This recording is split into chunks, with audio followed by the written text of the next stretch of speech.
There we go.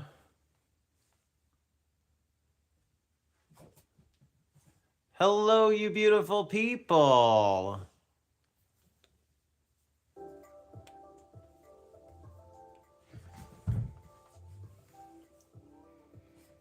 I gotta get back started on making all the little Mickey Mouse heads for the clovers.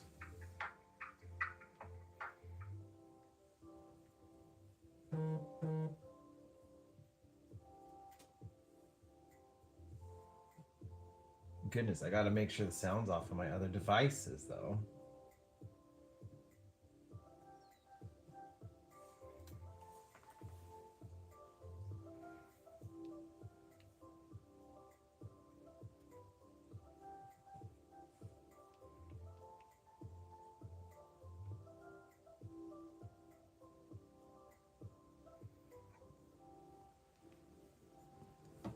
Okay. I think we are good.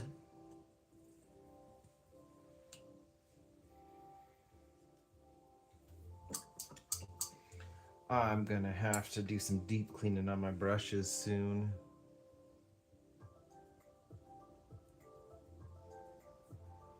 Get them reshaped a little bit. That is a problem for future David.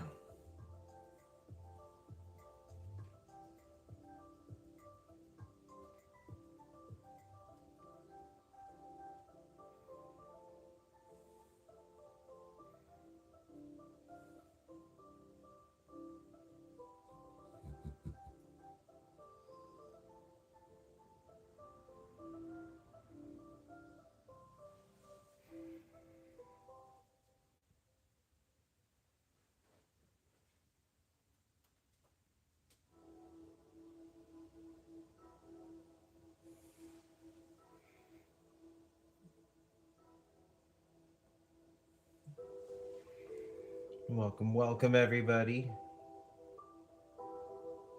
I made that one a little too big.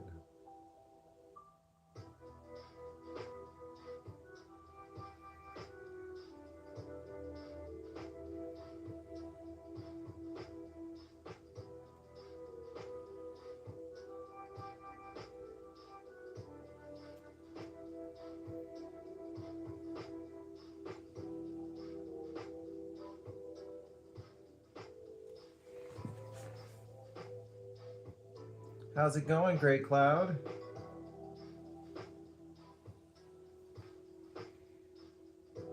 Welcome, Vax.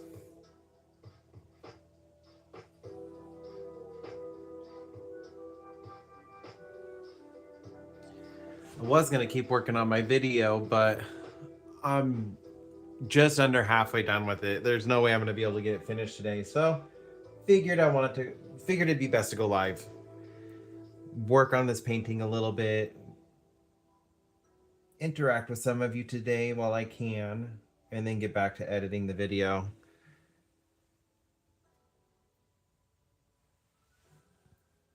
If you were unaware, since I do everything from my phones, with my main phone going kaput on me and acting up, I had to suddenly get a new phone, and it has been a struggle getting caught back up on everything that I lost because I had to factory reset my phone and not everything was backed up. But I do believe I have everything back. Sounds good, Gray Cloud. Yeah, just one of those things. Getting caught back up and got another little setback again. And then it didn't help that even though I had a secondary phone, I can't use it, and we're going to be taking it to be recycled because the battery is swelling on it. So it is currently in an old spittoon I have in my fireplace just in case it decides to explode before we can get it taken into be professionally disposed of.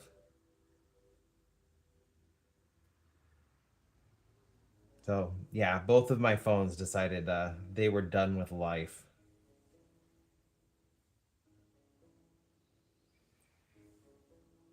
But I am recording from a new phone. I don't know if you guys can see a difference in the quality. I feel like I can see a difference in the quality. But I also don't know if that's just like new phone bias.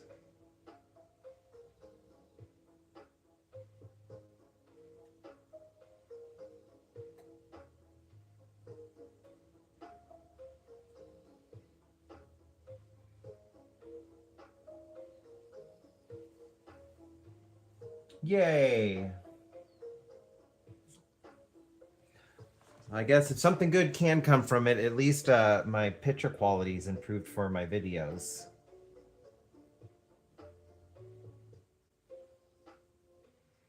And if you're wondering, I got the Pixel 10 XL.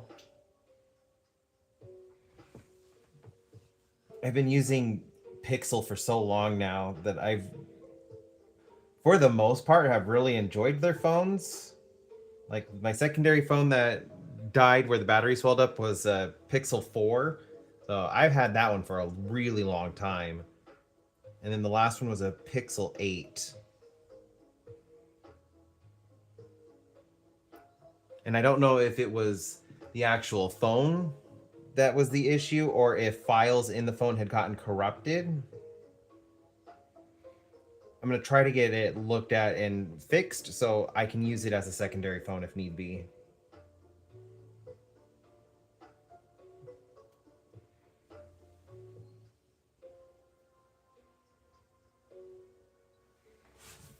I'm really glad to hear that.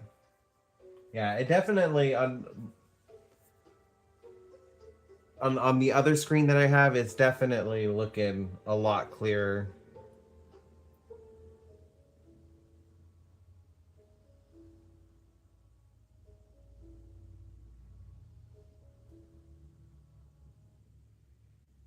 The only thing I didn't like was just how much AI stuff was like packed into the phone. It was eating up like something like 10 gigabytes of data. I was like, nope, this has got to get removed.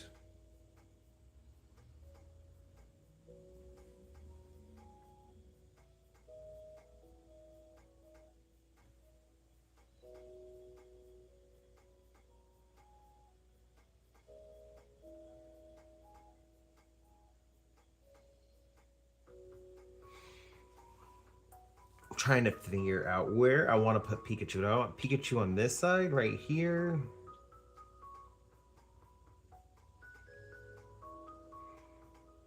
Yeah, I think I'll have Pikachu sitting right here.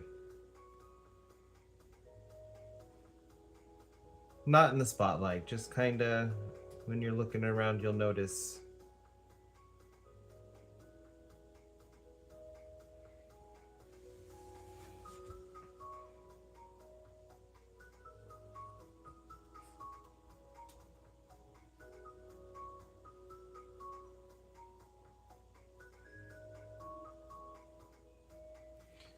Currently, I'm just working on the clovers in the foreground. I just wanted some ground cover just to create some like texture and visual interest because parts of it were looking really flat. So I'm just doing tiny clusters of 3 dots to give that illusion of clovers. I did put a 4 somewhere. I don't remember where I put it though.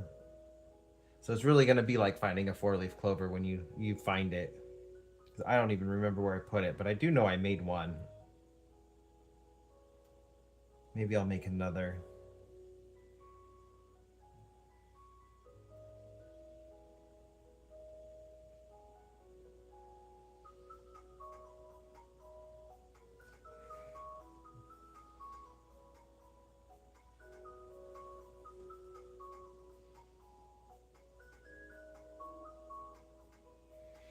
Let's see how it looks zoomed in.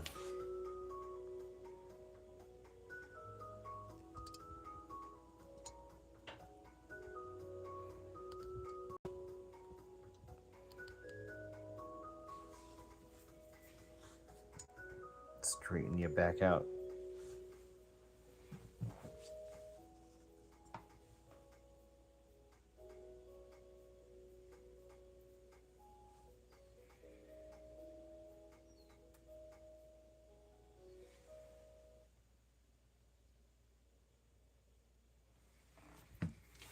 Yeah, I can definitely notice a difference when I'm zoomed in.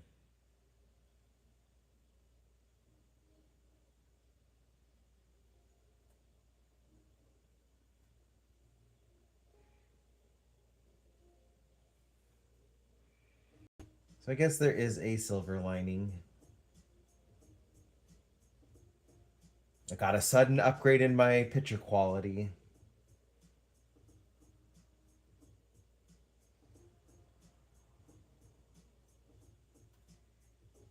I'm also starting to wonder if maybe it wasn't the program I was using with the issues I have had with editing videos. Maybe it was the phone itself. Because something in it got corrupted. My message and phone app on my phone suddenly had like 80 gigabytes of data it was like controlling, and I couldn't delete it or clear out the cache or the memory. And so I had to factory reset it. And then after the second time of factory reset it, it ballooned up to like 105 gigabytes of data it was eating up, or memory. And I was like, nope, this isn't this isn't gonna work. And I had to factory reset it for a third time. It's crashed a couple more times since then, but I couldn't deal with all that. I couldn't get any work done. I couldn't get videos backed up or edited, and then it took me forever to recreate some of the assets I had lost. But I got the new phone all up to date. Everything's like back. I'm just getting back into editing. So I worked on it last night and I was hoping that I could get it all done. And that was just some wishful thinking.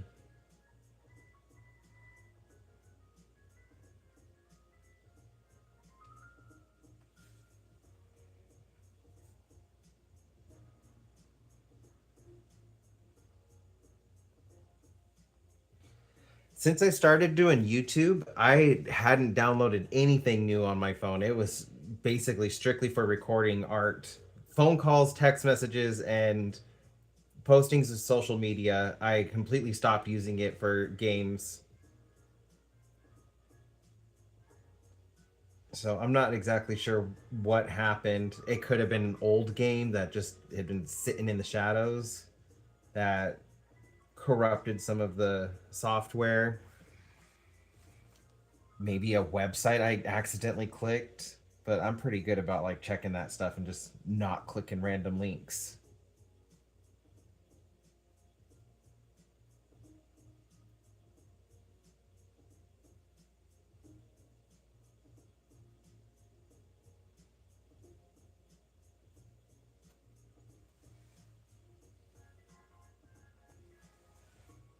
Like I had gotten the phone down to the like the bare bones before factory resetting it because I couldn't figure out what in the world was eating up so much data.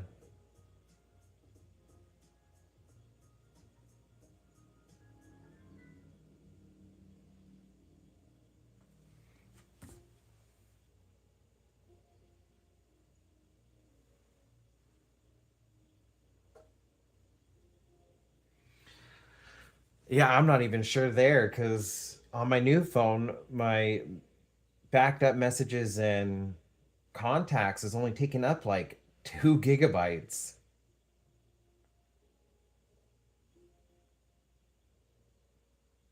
Oh, I said I didn't want to really go in here because this is where I was putting Pikachu.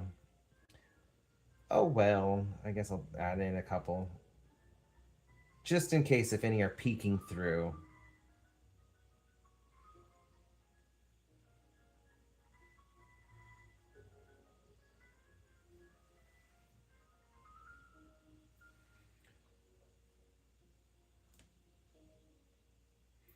Yeah, I'm gonna have to start doing that. I didn't really do it because I wasn't downloading anything. All of the stuff eating up memory on my phone were my own creations, my own videos, pictures, edits, my own like when I take notes and things like that. All of it was just my own. I hadn't downloaded anything.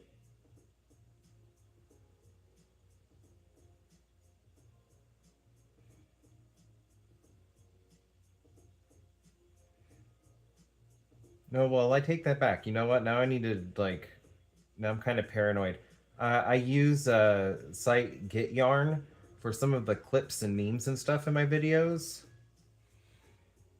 but like it had been trusted for so long. It's an old site, so I never gave it a second thought because I'd put so many years into it where nothing happened and it was a fine trusted site. But who knows? That could have changed.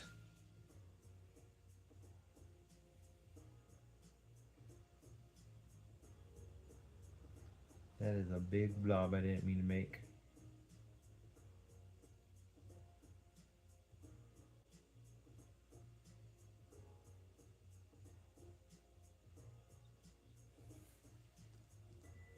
How's it going, Knuckling? Nice to see you in chat.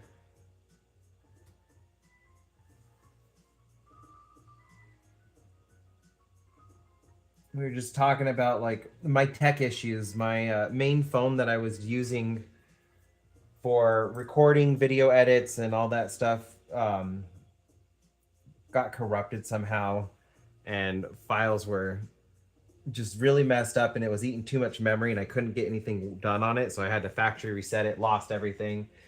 It's still acting up, so I ended up needing just to get a new phone until I can get it looked at and fixed. Because I might have to have like the phone completely wiped, not just a factory reset.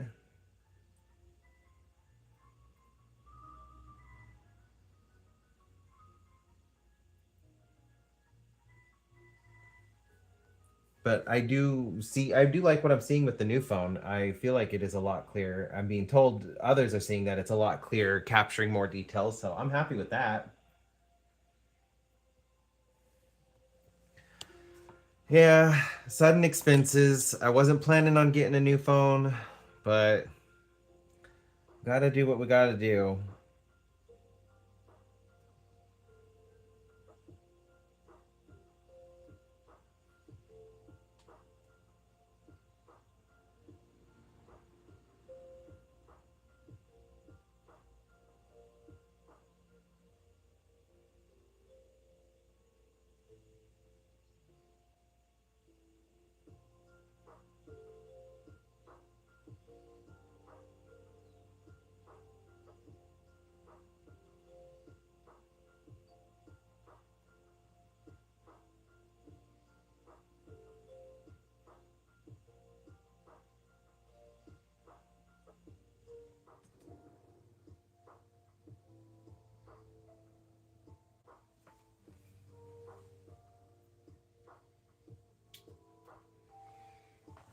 Thank you, thank you. I'm currently adding in some clover. So I'm just doing clusters of 3 dots. I went in with a darker green that isn't really showing up too well, but you might be able to see it with the camera now. And then I lightened up the green that I had used for the darker clovers, and I'm going back over it with this lighter green just to kind of add some like dimension. I might even go back over it again with a middle because I feel like I went from too dark to too light. There's no in between.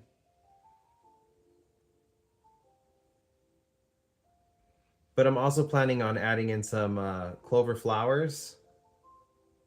So I might see how it's looking after that. They might be tied in better because I could go with the mid-tone for those flowers, help them stand out from the lowlights and the highlights.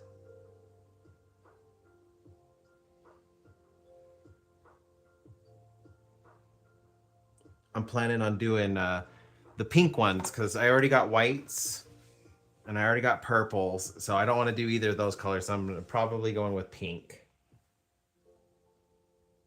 How's it going, Susan? Welcome, welcome.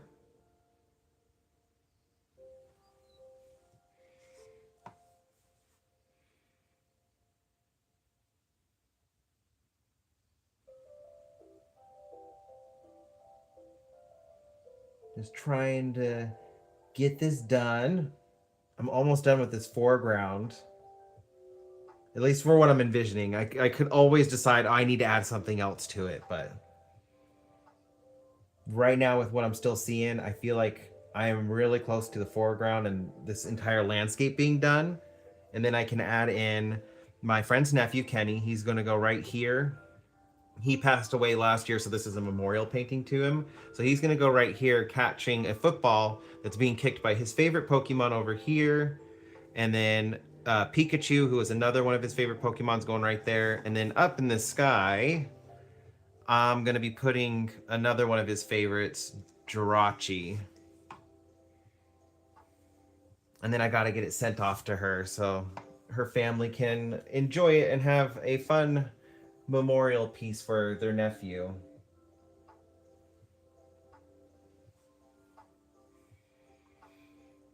I believe it's evening or night for you in the Netherlands. It is currently 11:23 a.m. for me. I am on the west coast of the United States.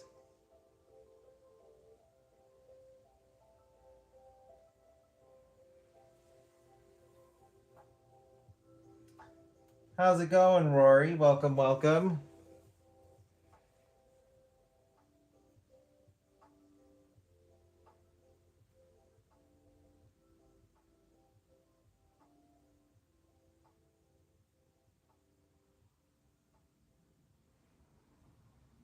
Gotta make sure all these little clovers stay behind the lilies.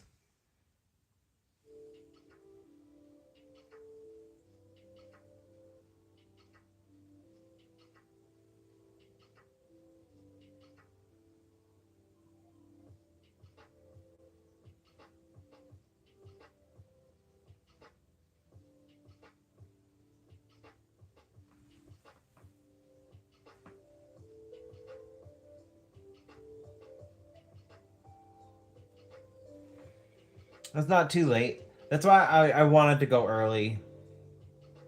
I could have either gone later on today for me or when I did today, now.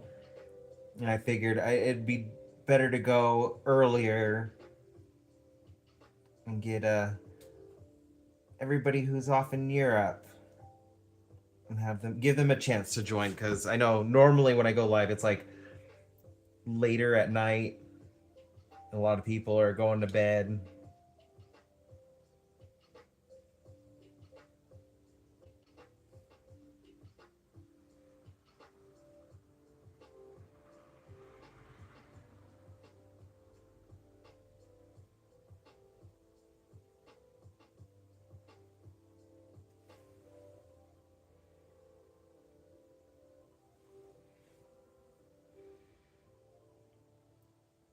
Yeah, I'm glad I went live when I did, so then I could have you guys join and chat with me. Any later, I feel like you would be in bed and maybe catch the beginning part of it, but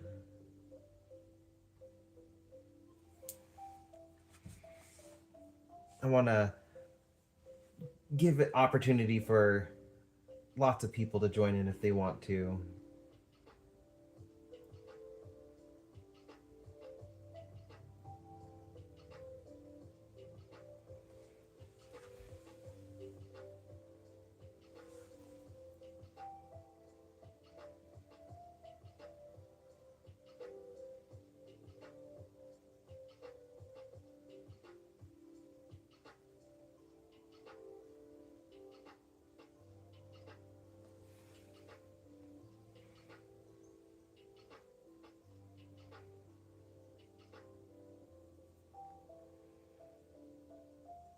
We were starting to warm up. We actually got a lot hotter than we normally do for March. But then the cold weather came back.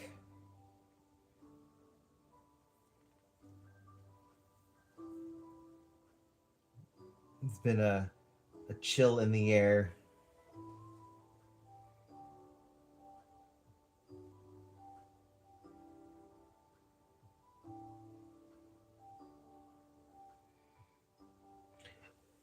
Oh, yours did it last night? We did ours a couple weeks ago.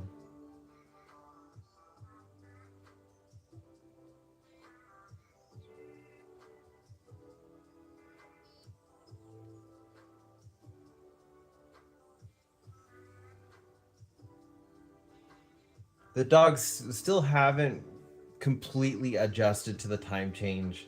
They don't understand time, and all they know is they're getting fed dinner and breakfast an hour later than they normally did, or an hour earlier.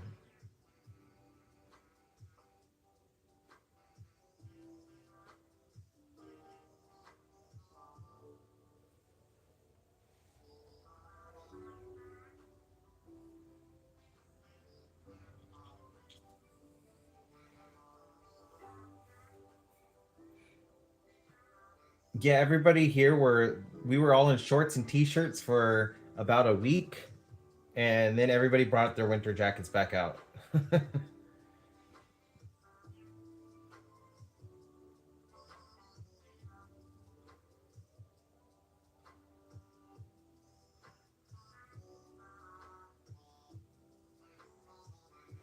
think we got up trying to do the conversion in my head. I think we got up to 32 degrees Celsius,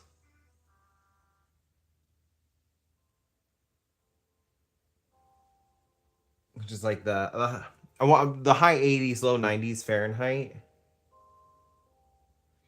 Not as bad as Las Vegas and Phoenix, Arizona. They were in the hundreds, like 38 degrees Celsius.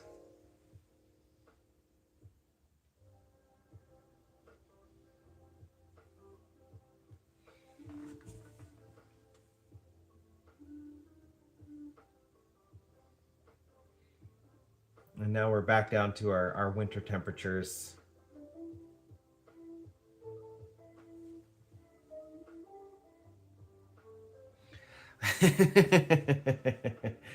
Yeah, if you're not used to the heat, it can really drain you. I grew up in it though. I do hikes in the desert. Not when it's super hot, but like springtime, it's up there.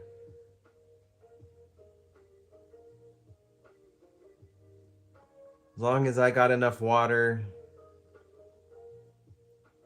and something to shade my face, I tend to be okay. I'm gonna try to take you guys to some of the spots in my area that I go hiking.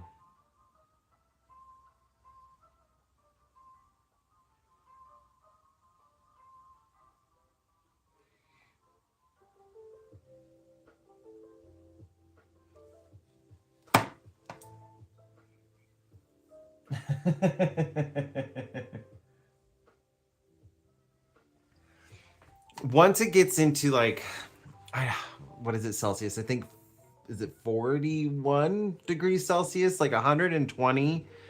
Once it gets up into there, that's when I'm just like, all right, this is too hot. I'm okay with hot. I prefer cold because you can always put on more layers and you can only take so many layers off before it's indecent exposure.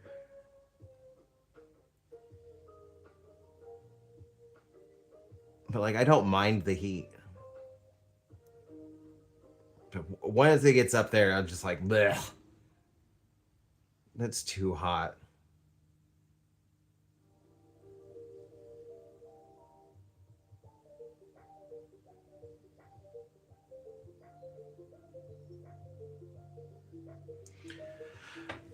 I don't know if I've said it with you guys, but one of my jobs before I moved from Vegas up to Reno, my last job there, I used to take cookie dough to work.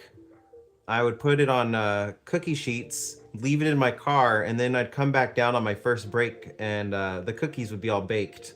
And then I'd bring them up, and I would share them with some of my coworkers on break with me. And my car smelled amazing. I really want to do that again just because of how yummy my car smelled.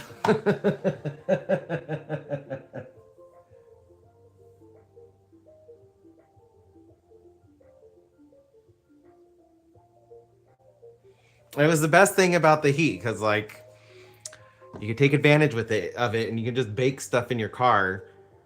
I've known people who have baked cakes in their car. Like, granted, it takes like 4 hours, but yeah, you could bake a cake in your car.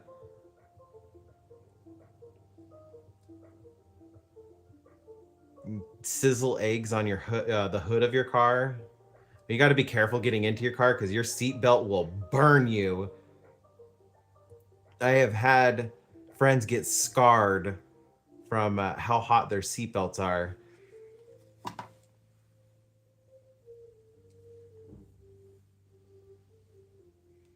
I'm really happy to hear that, Susie. Thank you so much.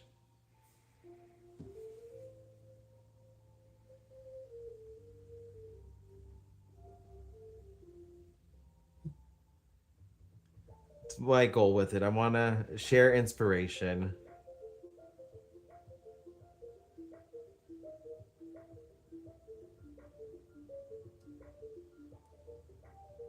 I feel like everybody has the magic within them to create beautiful things. It could also just be because I watched so much Bob Ross as a kid.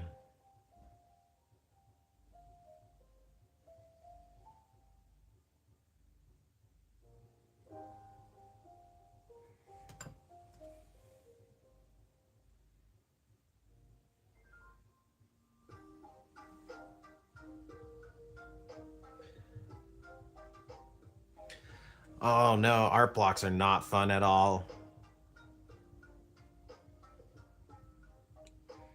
I have a stack of paintings that I'm going to be working through on my lives. I feel like the live helps keep me motivated and pushing through when I'm stuck on paintings. Because I got stuck on this one. So I'm hoping I can get through them, but I typically just move on to a new piece when I have an art block. One, because art is my job. I can't really stop. So like I'm always needing to be creative in some way to keep pushing through.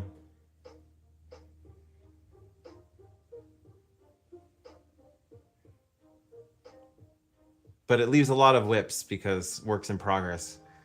Because that art block, I just move on.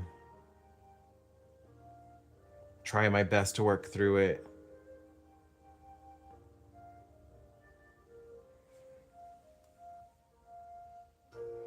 Mm.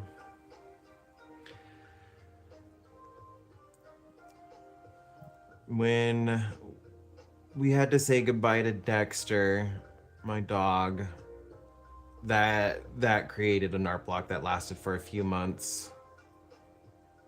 That was difficult to work through. As much as I was trying, there was just no pushing through it. I had to grieve.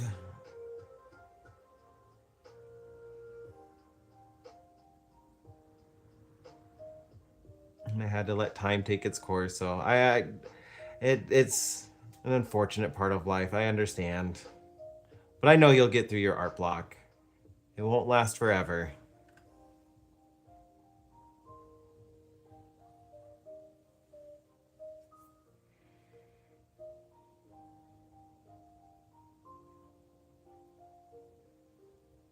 And he was a special little dog.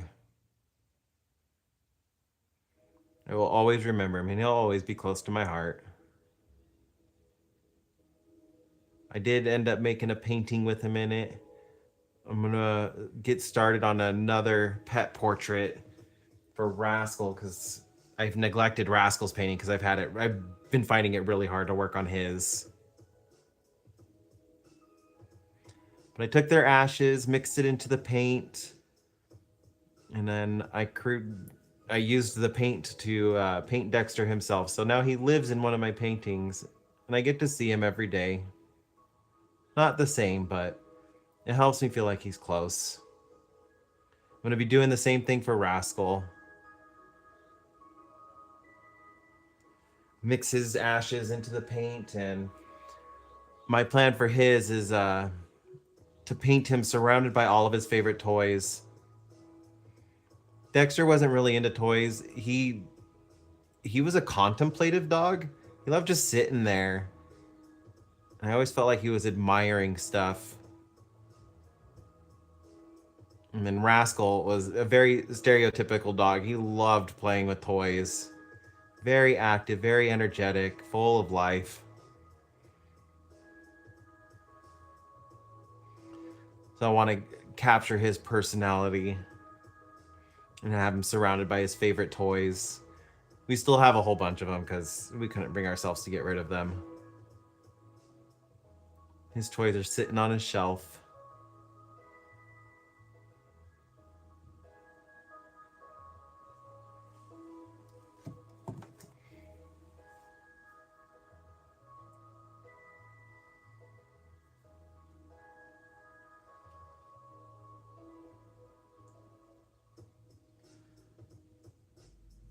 I am very happy you are here with us in chat. That sounds very scary.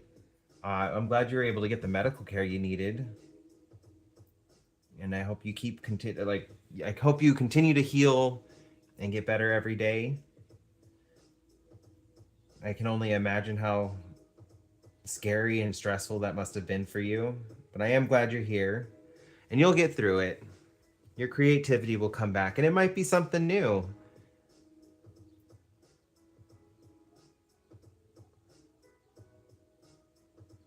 But whatever it is, I know it will be beautiful.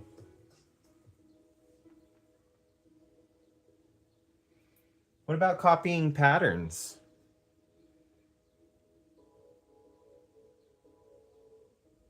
Um, do you watch Creative Paula?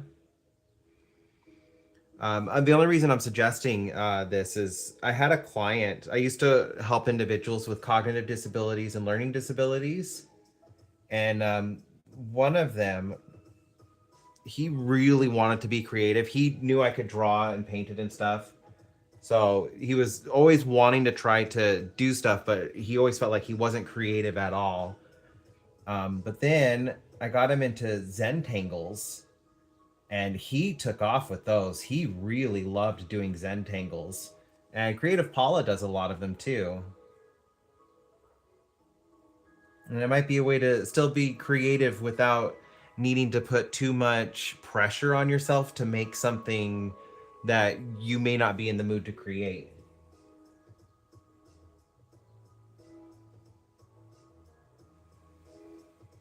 And I know like creating patterns is really good for your brain.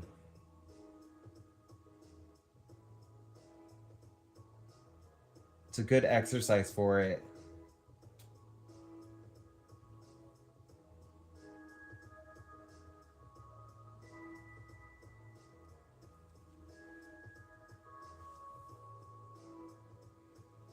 I hope you will too. I'm sending you all the positive vibes. I would love to see you get your creativity back and finally break through that art block. This is about time. 2 years is a very long time to be stuck dealing with an art block. So I'm sending you all the positive vibes.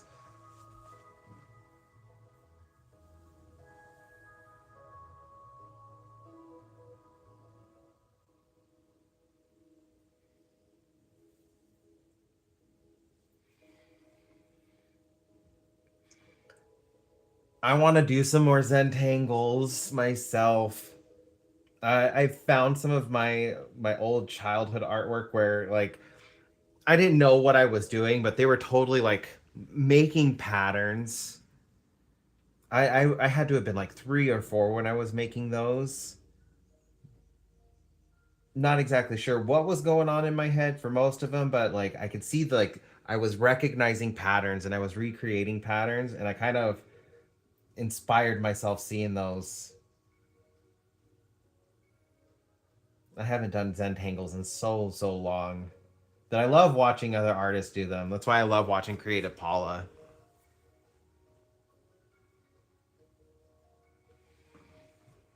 The way that she blends painting with the patterns and nature. She captivates me.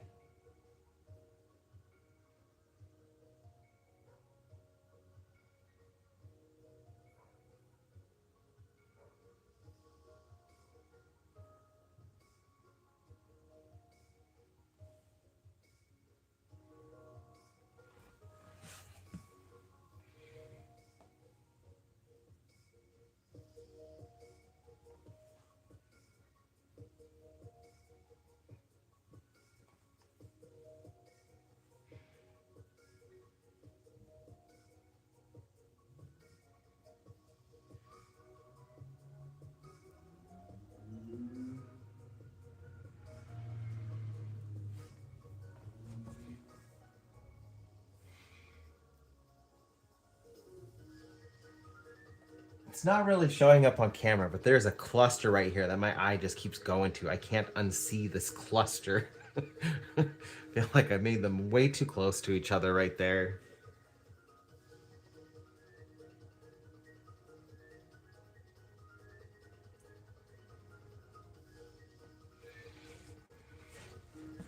I do get that one. I have my create this book and how much art can you make, and they sat there for a little couple months because I just couldn't get inspired with the prompts. I had too much else going on in my mind and had to work on other stuff. So I get the prompts not always working.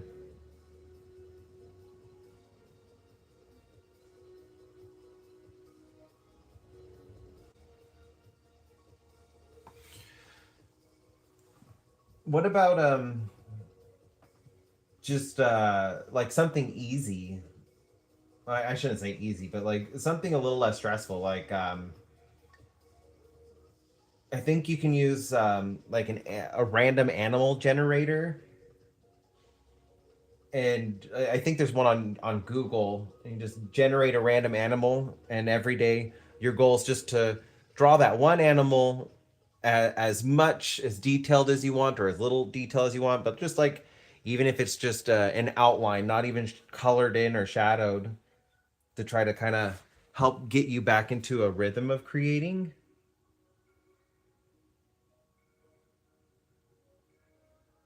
You don't have to do anything more than just the animal.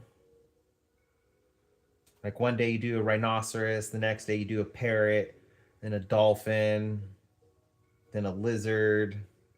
Just just something to try to get your hand back in the rhythm of creating again.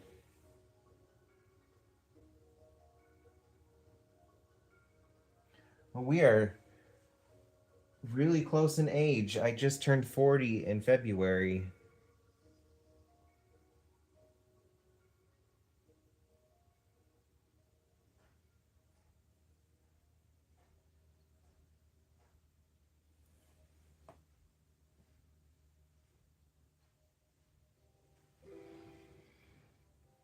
I know you'll find something.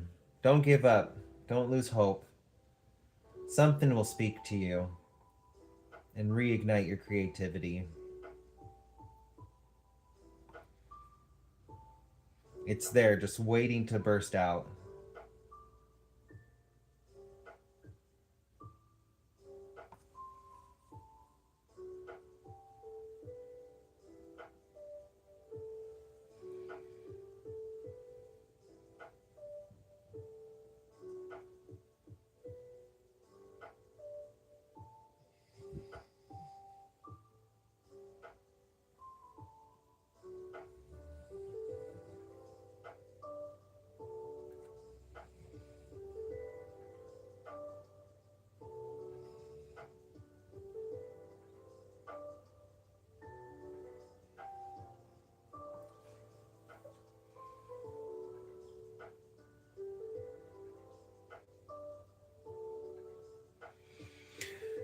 Maybe a new medium too.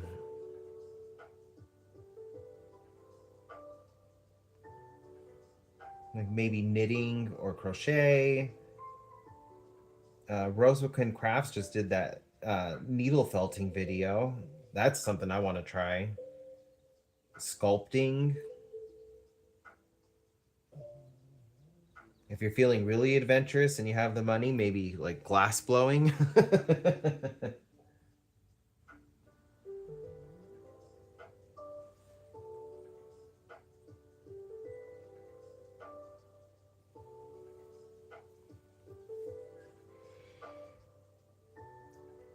It does. It's so good for your brain to do stuff like that.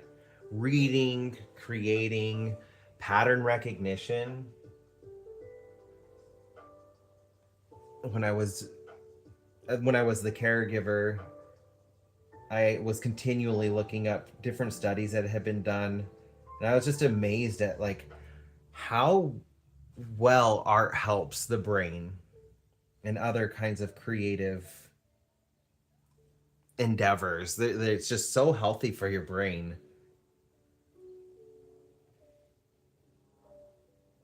I was actually reading. What was I reading? The Origins of Creativity. There's a quote in that book um, where creativity is to our brain as practice drills are for a football or soccer team.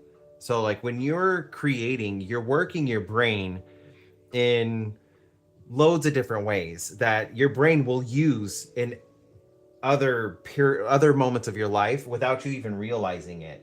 Similar to why soccer players or football players run drills, they're not going to really be doing those same types of exercises in a soccer game, running through the drills. They're not going to be like jumping through the tires, practicing kicking the ball repetitively in the exact same way. But what it's doing is it's help building muscle memory and muscle control that is applicable to the game itself. And that's what creativity does for our brains. It really helped me like just understand how important like mathematics, language, reading, and creating are for our brains and keeping them healthy.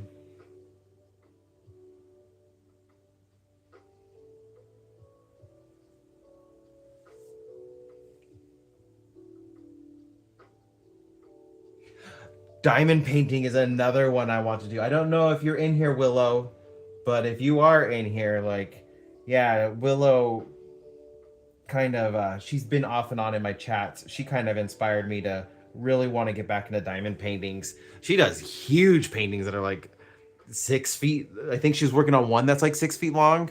I could be exaggerating. I just know like she sent me the picture and the thing was huge. And it looked so cool done.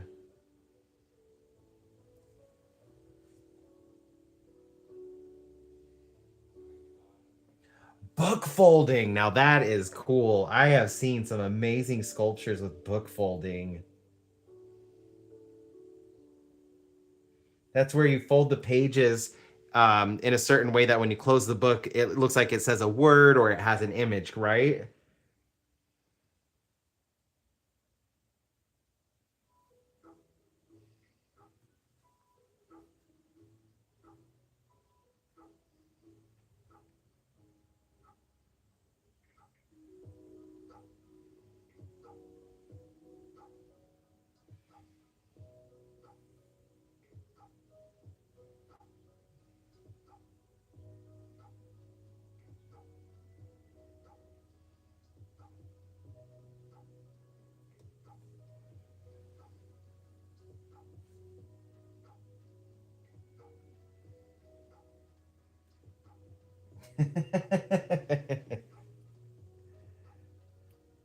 You're making me want to do them too. They look like they look a lot of fun. And I know I can do the tedious repetitiveness of it, especially with the kind of paintings I do.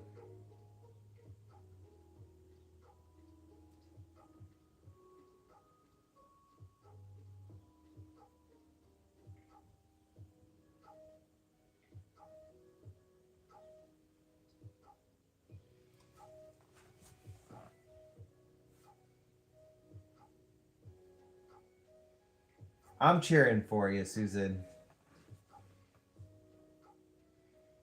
You have a cheerleader on your side rooting for you. I know you'll get your creativity back, and I'm pretty sure everybody in this chat would also root for you as well.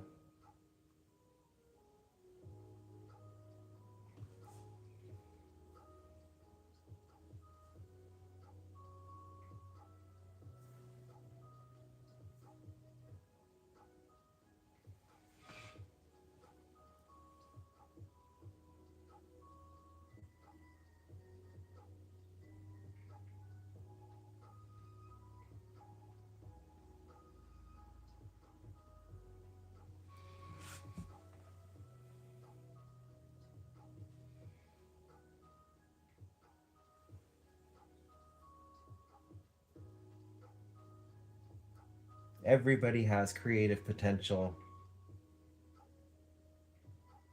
one thing that cannot be gatekept from the human experience.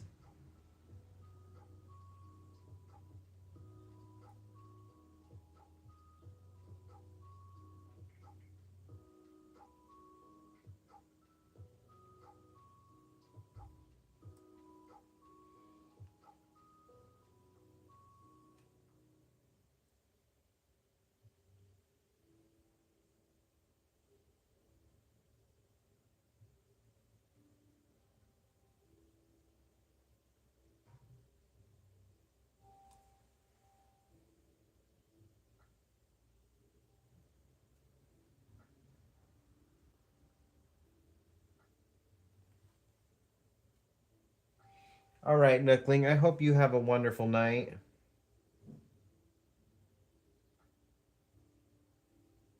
I appreciate you stopping by.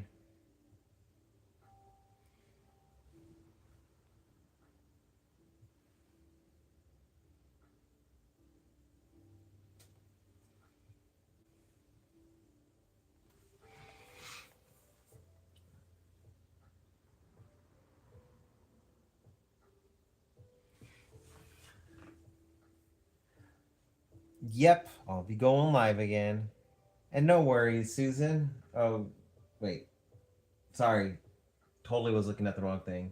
Of course.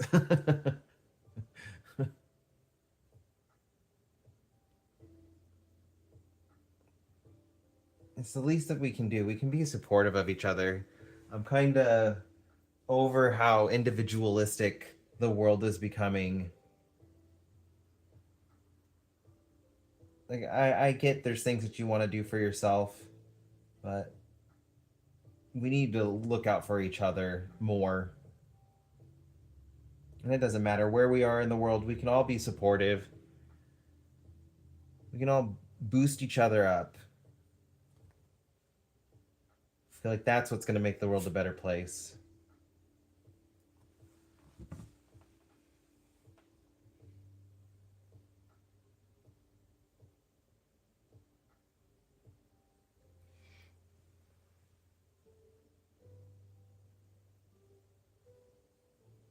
Oh, I didn't mean to make you cry. I'm sorry. There's no need to apologize. Oh, I want this to be a welcoming space for everybody. You know, I'm a firm believer in letting your feelings out, feeling them. So, like, there's no need to apologize for sharing your feelings with us here. I'm happy I could make a space where you feel comfortable enough to share your feelings.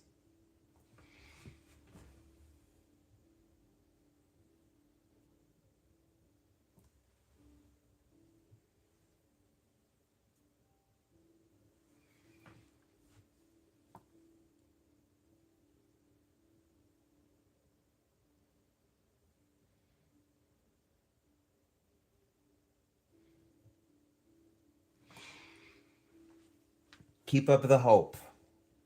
That's what's going to help you get through it. We got to keep hope.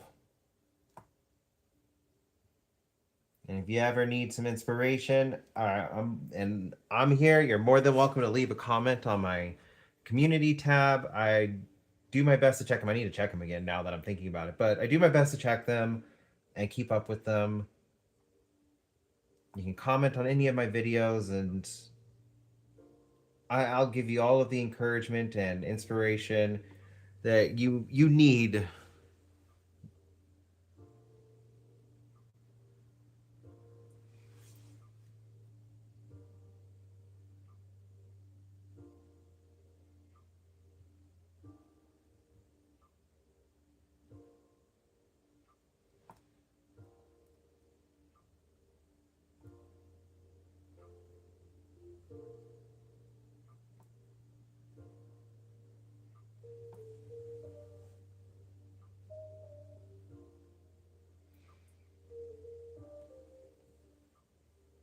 If you ever need anybody to talk to, you can comment on my videos.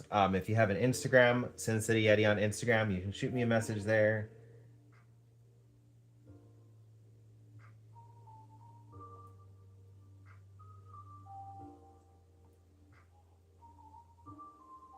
I will be your art friend.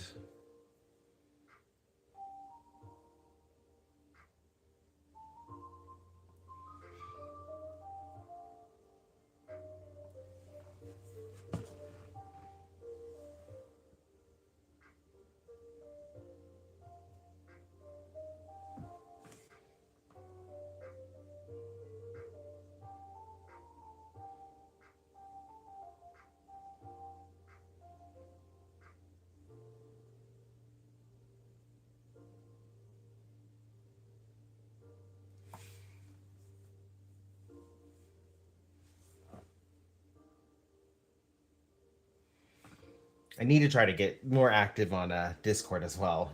I need to get over not liking it because I know some people only have Discord too. And start interacting on there more and more.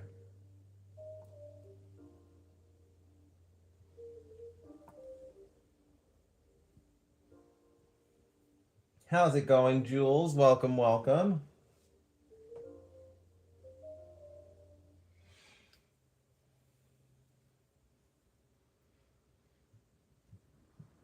Book folding sounds like so much fun. I definitely want to give it a try one day. I've done book sculptures where I cut out pages from the book and I can sculpt them into something like through glue, but actually folding them to create the image, I want to give that a try. Yeah, I would love to see what you've done in the past.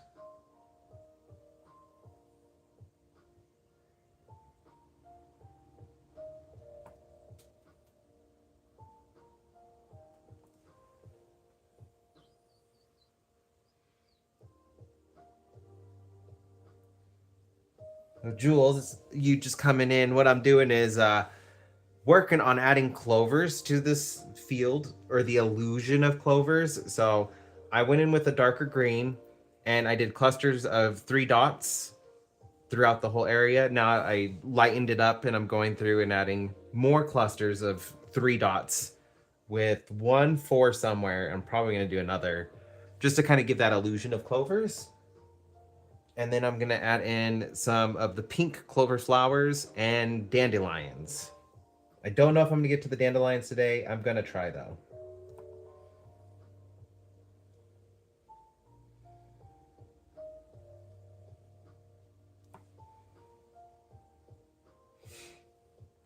You can send pictures on my community tab. So if you go to the my YouTube channel, there's a community tab all the way to the right. You can send pictures that way, or you could just send them to me on Instagram if you have an Instagram. Um, Sin City Yeti on Instagram, or you could. There's the community tab. Oh, on TikTok if you have a TikTok. Sin City Yeti on TikTok as well.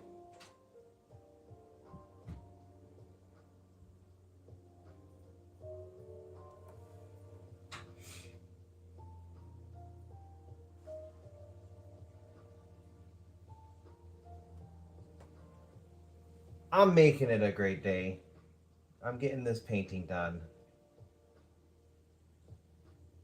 I've had a stressful week.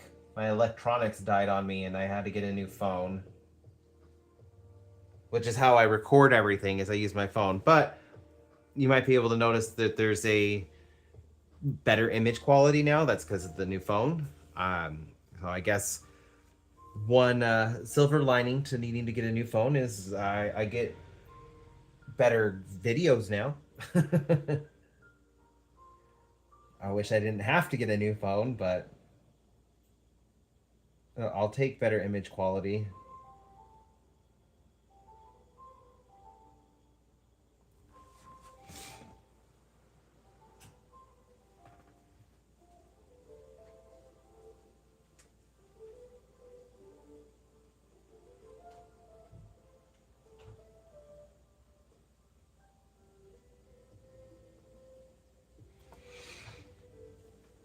Susan, and I don't know if you are behind in the live, but if you are, On this side of the screen, down towards the bottom, there should be like a little live icon. If you click it, it will bring the live to current. Sometimes the live can get a little behind. I don't know if that's what's happening, but figured I would just say just in case, and there might be somebody else who's not live.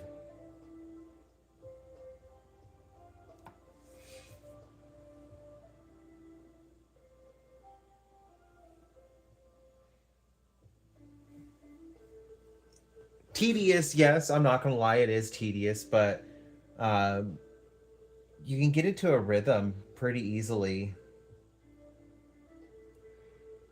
and it is more relaxing when you get into that rhythm.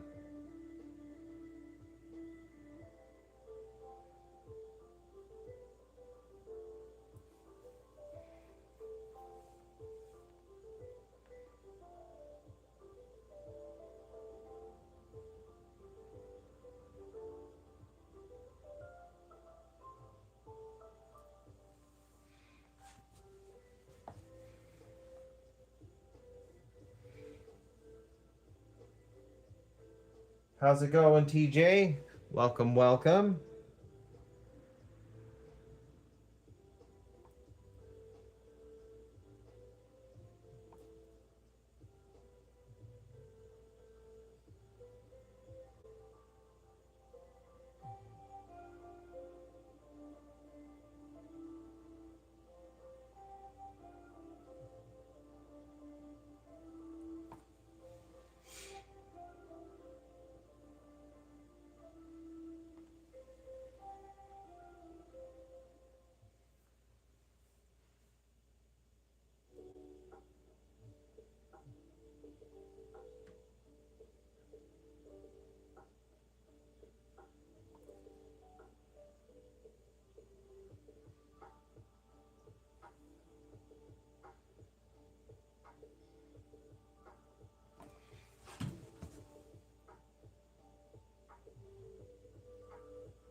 I am working on tiny details.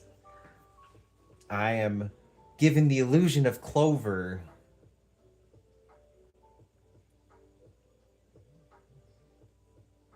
I was just telling Jules I'm making little clusters of 3 dots to give the illusion of clover. Because the ground was looking too flat for my liking compared to everything else, so I need to give it some dimension as well.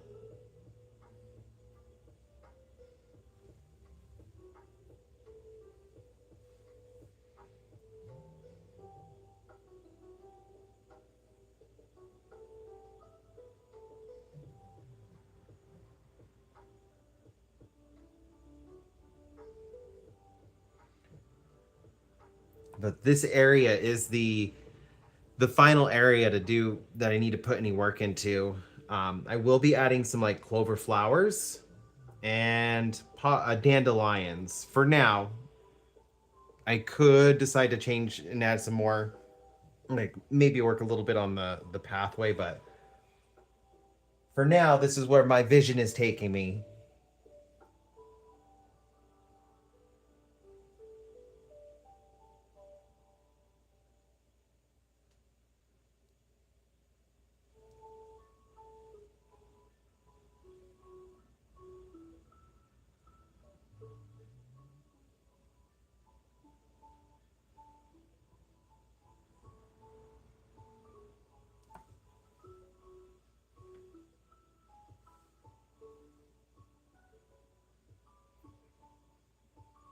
I appreciate that. Thank you.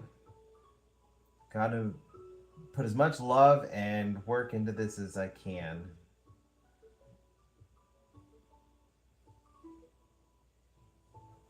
Just because I want this to be a very special painting.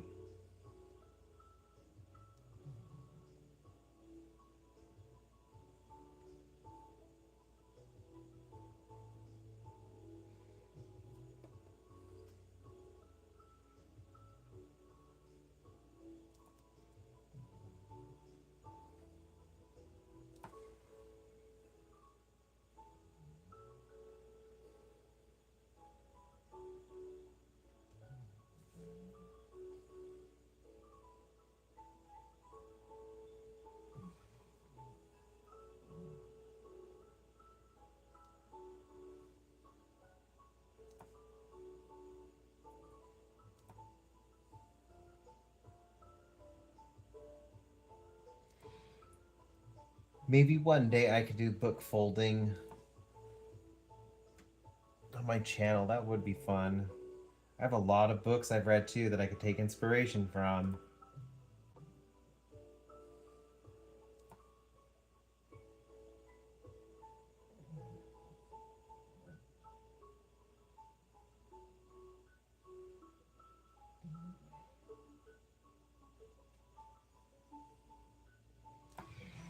Like I have multiple copies of Alice in Wonderland. I could do like a smiley, like the Cheshire Cat's smile. That could be fun. It is taking the pages of the book and folding them in a way so when you close the book, it creates an image or a word. A lot of people will fold it so it looks like the pages spell out love, just where everything is folded and creased.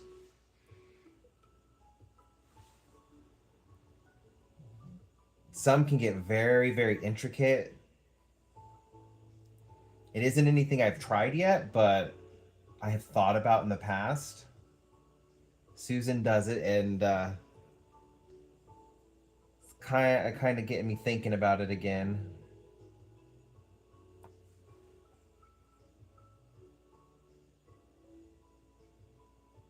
I would definitely need to practice and like watch some tutorials on it so I understand like how the folding is going to change what the image looks like on the outside of the book.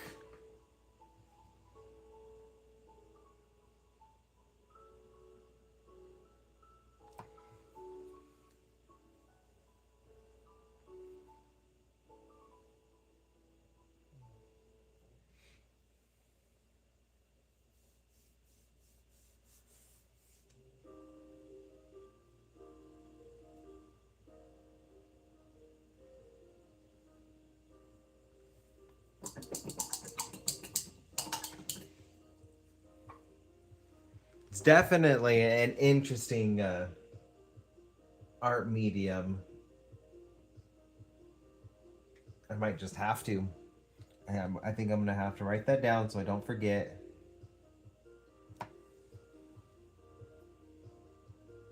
Look through my books to figure out which ones I wouldn't mind turning into art.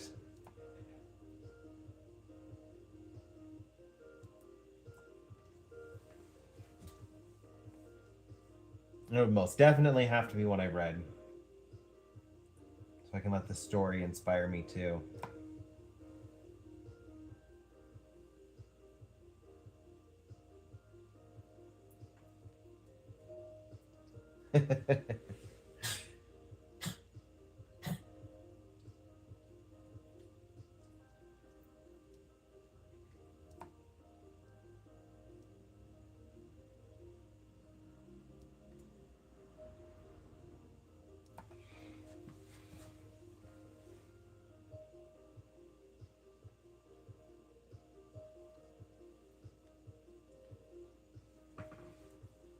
Are you caught up now?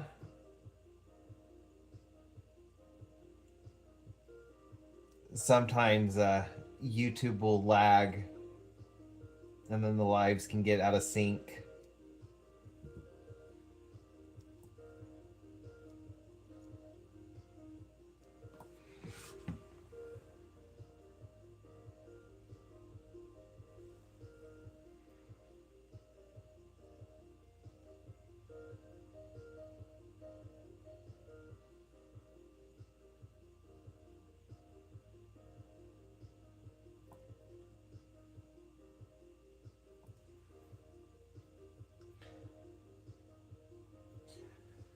I think for the most part, most of the chat is caught up now.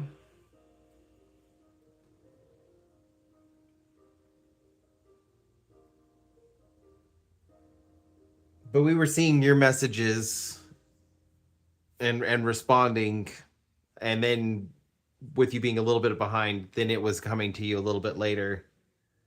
But I think now we're caught up. I just got to remember to remind that can happen. I was thinking about it with one of my last lives, and I feel like somebody I was talking to was a little behind there too.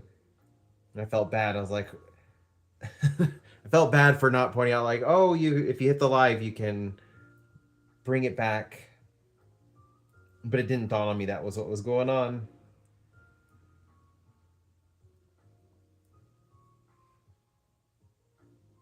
So now it's just one of those things where my brain's like, if you would have been paying attention a little bit more, you would have noticed this, and you could have helped them catch up.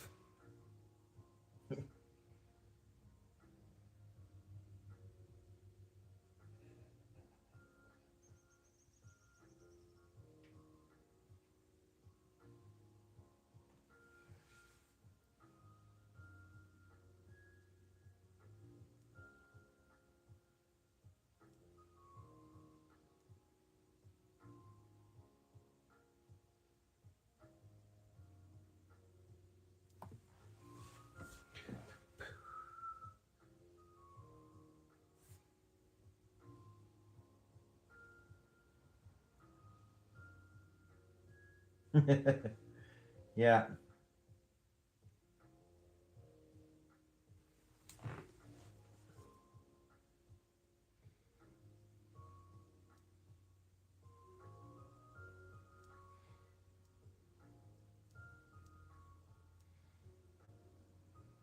And sometimes you don't even have to have anything else running for the internet to just be laggy.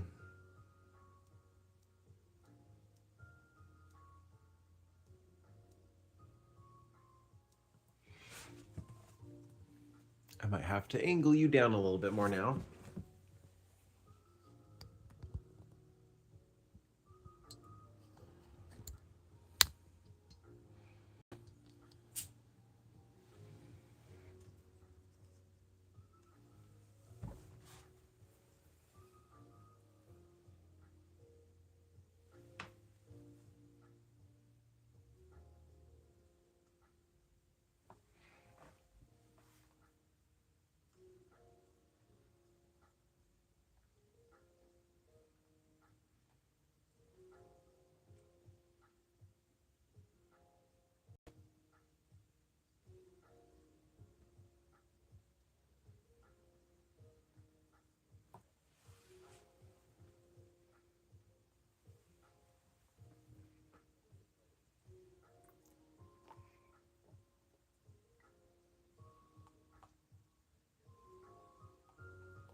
Make sure to stay hydrated and drink some water if you need to. I just drank some, so figured I would send the reminder out there.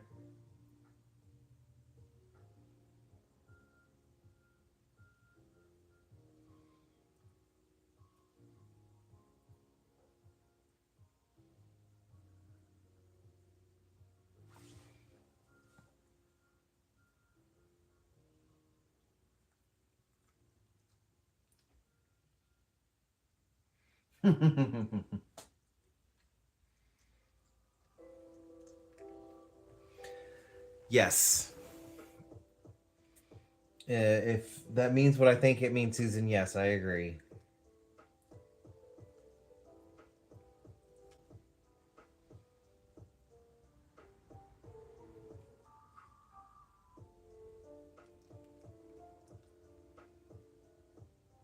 Yeah, fortunately, we cannot escape him where I live. His gigafactory is right outside of town.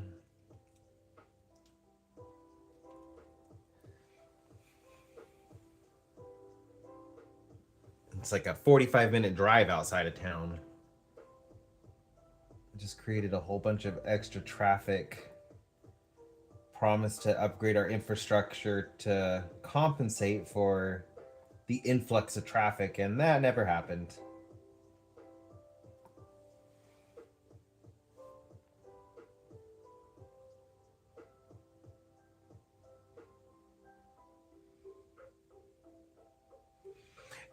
TJ, you are not alone there. Um, one of the things, and so many of my friends find this so crazy, One of the crafts I struggle with is origami, which is really funny because I have so many origami books. I have a lot of origami paper that I picked up through the years, some of which is like I got when I was in the second grade. So this paper is old. And I've tried and tried and tried over and over and over, and I struggle with origami.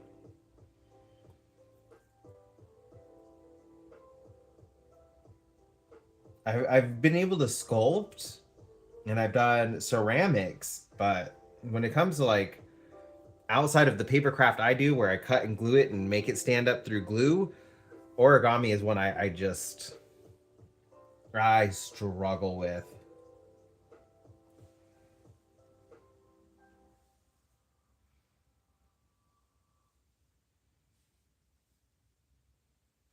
Um, since you can't send a photo in this chat, you can post a photo on my community tab. And if you're just wanting me to see, if you have an Instagram, you can send it to me on Instagram, and I can check it out after the live. But those are a couple ways that you can send it to me. If you have Discord, I'm in Chantel's Discord group. You could tag me there, and then I could check it after the live as well.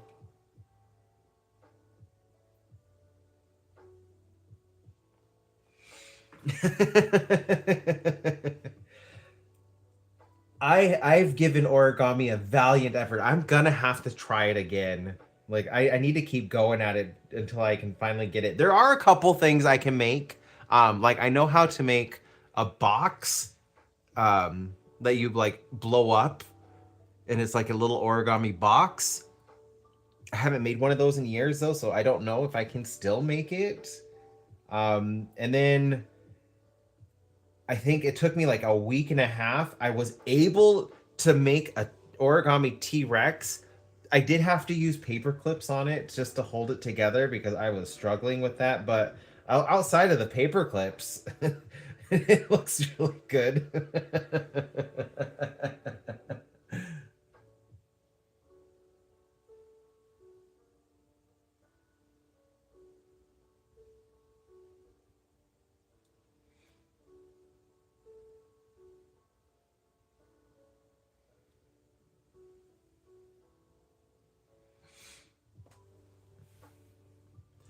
um, I mean, you could try my email. It just Sin City Yeti, and then you're gonna do at Gmail. I don't want to say the rest of it in case there's any bots in here. And I could check it after the live as well. If you really want me to see something, like I'm sure we can find a way for you to get the picture to me. If it were up to me, I would actually open up photos in chat streams, but that's a YouTube thing. I don't have control over that. I know why they don't allow pictures because there's a lot of bots, but I wish they would let creators have the option of turning it on or off.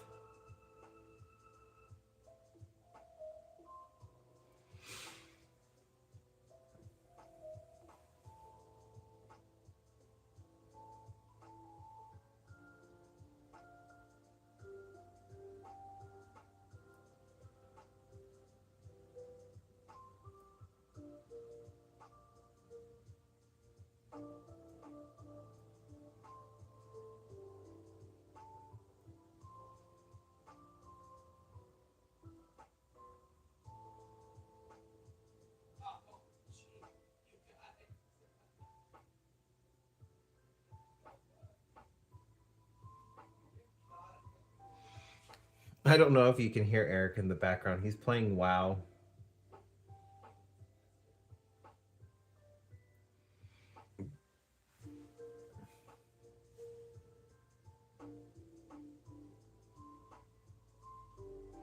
Yeah, I could definitely see needing moderators, especially for bigger channels, but luckily, like, I'm not super big that I can kind of monitor it myself. I just wish they would give us the option. Especially with some of the ads I have seen on YouTube that they themselves promote and push. Like, I can't tell you how many ads I have seen on YouTube that I have reported that were like, I'm just looking at it and I'm like, this is super inappropriate. Why is this an ad on YouTube?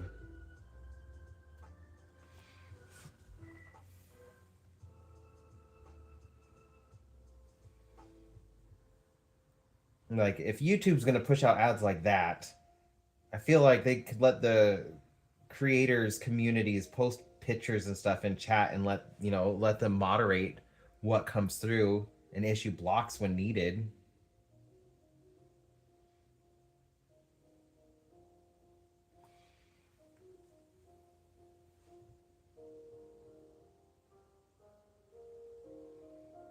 Yeah, I can imagine.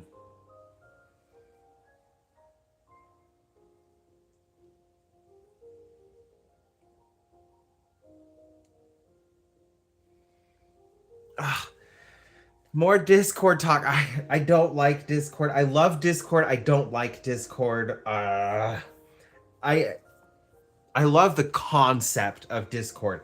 I love how I can be super connected with so many people instantaneously.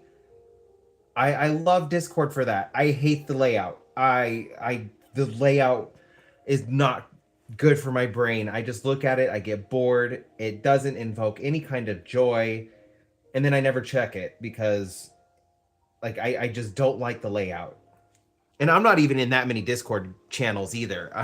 I think I'm in a couple Pokemon Go Discord channels for like my city.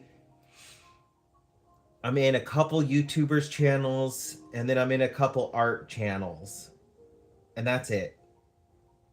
I've already went through organized everything, thinking like if I organize it myself, that will make it better. It's just the layout. There's something about that layout I just do not like.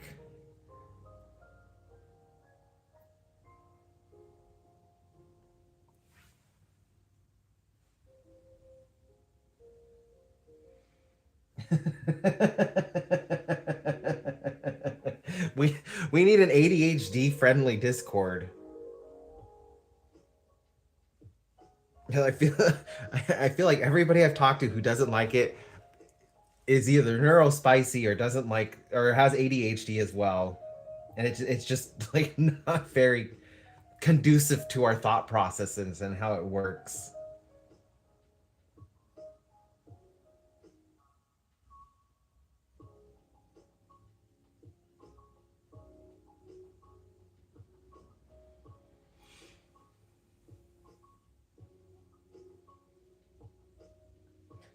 And going back to you, Vex, like I've thought about Discord. I've thought about Twitch.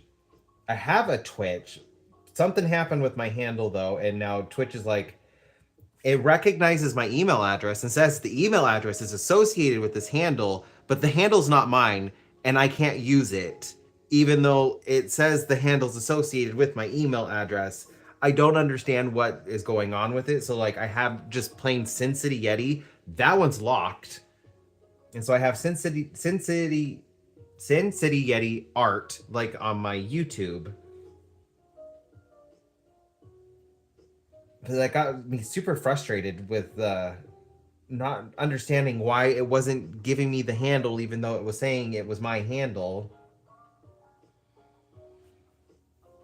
I've also seen some like really crazy things on Twitch that make me a little scared to live stream there. I know it's not as bad as like, um, what's it called?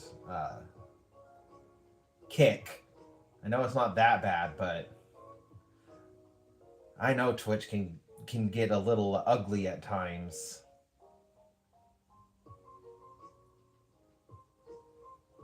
I've been in a live stream where I watched it just like all of a sudden get bombarded, and then the live streamer ended her live stream.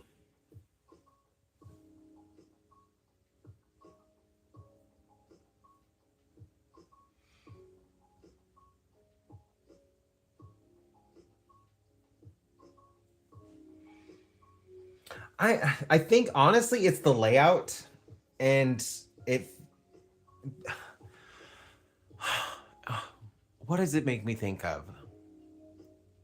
Okay, so I used to do a lot of computer stuff for a company way back in Las Vegas. This was a couple years ago, but I it wasn't the computer stuff I was good at. Like I was good at social networking and graphics, which is what I was originally hired to do. But what they ended up making me do was spreadsheets and formulas and mapping through filing systems, and that stuff I hated. I was bored to death with it. And the way that Discord works is it's so much like those filing mapping systems I had to make that I think that is why I don't like it, because I don't like the mapping systems that like it seemed to work for everybody else, and I get why they make sense for everybody else, but they're not necessarily the look or the way I would want things organized. And that's just what it kind of reminds me of, just because of the layout. The way it's like you got your channel and then you got the sub channels and then you can have sub channels.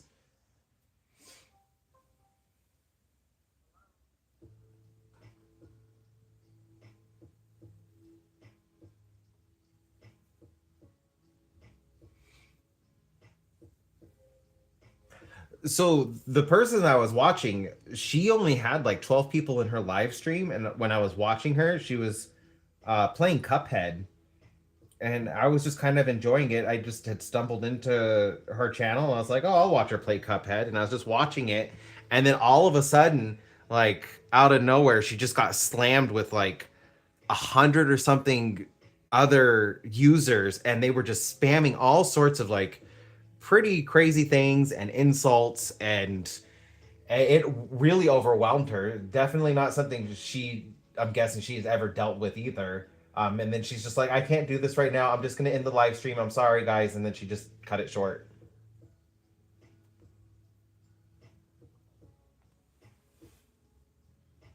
But she was not a big streamer at all, and it just kind of like blew my mind. I'm like, I think she had maybe 170 Twitch subscribers as well. It just wasn't a very big channel, but she got slammed out of nowhere.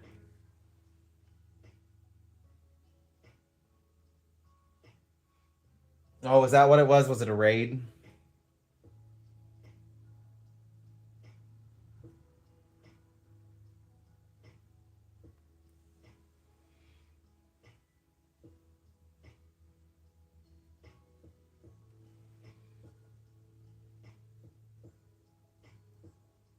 I thought you had to know people to raid them. Honestly, I don't know how it works.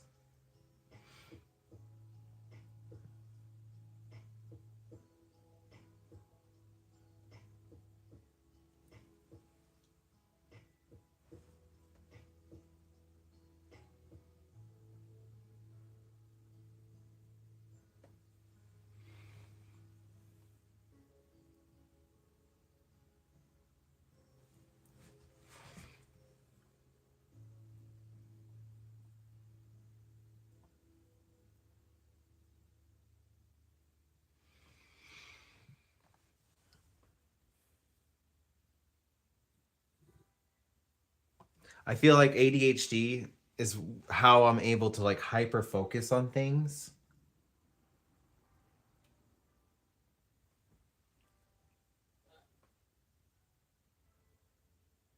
I try to view it like a superpower. I hope your son does the same way. It does the same thing, because otherwise, like, it can get very exhausting.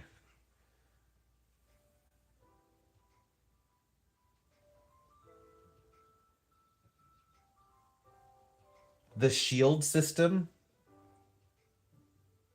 I have not heard that.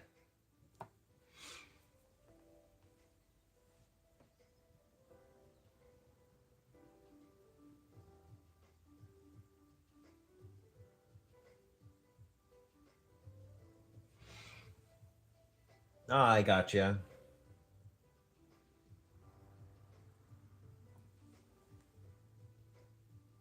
Yeah, it made me feel really bad for this streamer.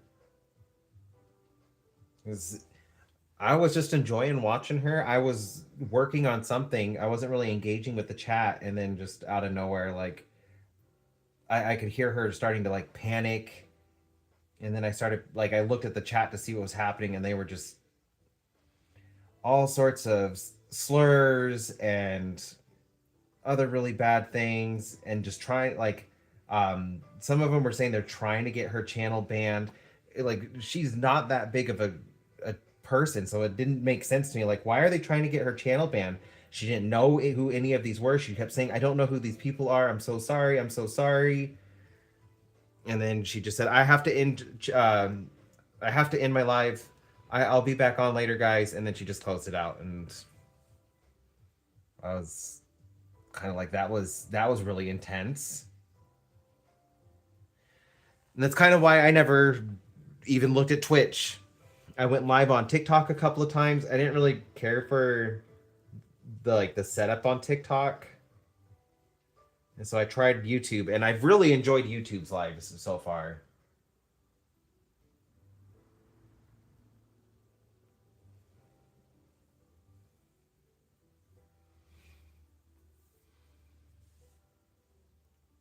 That's very unfortunate. I don't understand why people need to do that kind of stuff. I felt so bad just listening to like the anxiety and fear in her voice while she was just trying to have some fun and live stream Cuphead.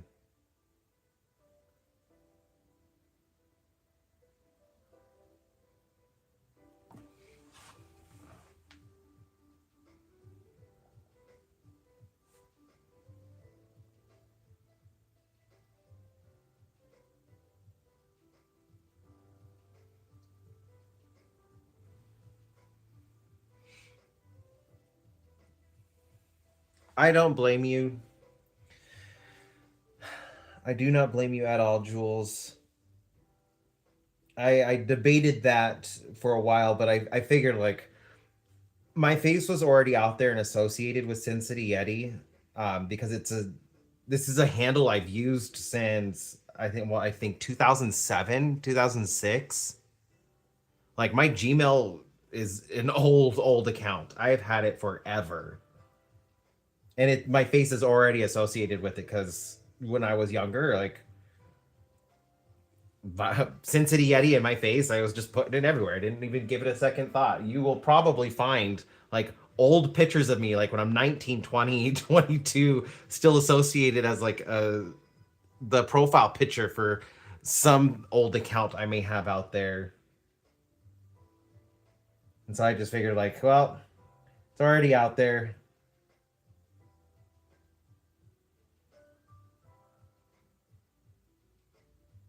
Might as well just continue on with it.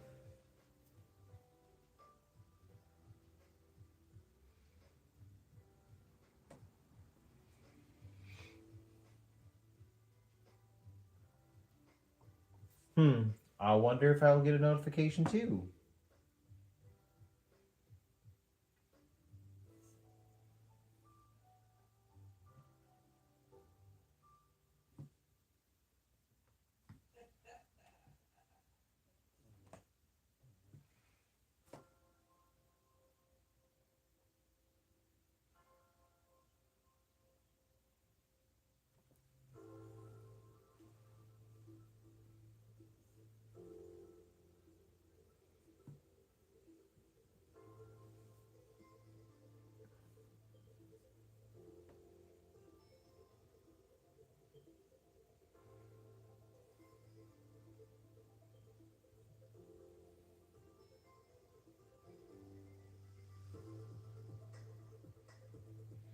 Am I subscribed to you, Jules?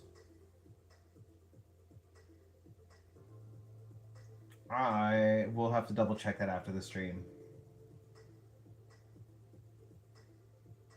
I think I am.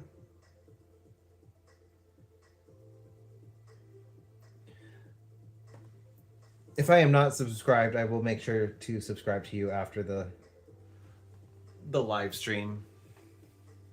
Or maybe I can do it now. I love following all kinds of artists. I don't care about skill level or where they think they're at as an artist. I feel like every single artist can teach me something. It doesn't matter their skill level, it doesn't matter their medium. So I love following all types of artists.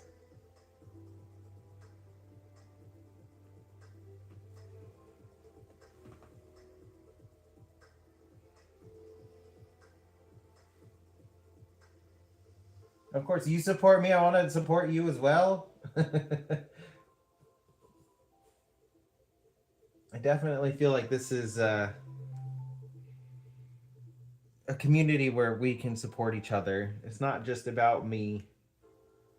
If I can help somebody improve their art, get their art out there in a better way, I absolutely want to help.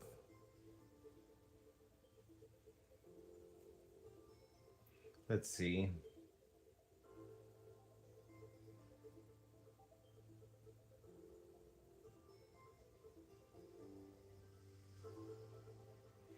I am not subscribed. I am subscribed now. I am your 60-second subscriber. And you have create this book episodes. Well, I know what I'm going to be watching. So, if you want to give her a follow, look, there's create this book videos. I love prompt videos, so I'm gonna have some fun watching these.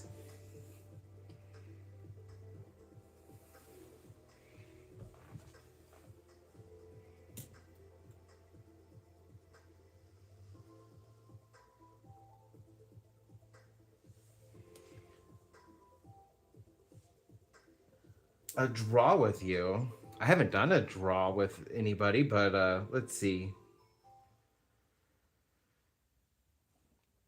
I could try.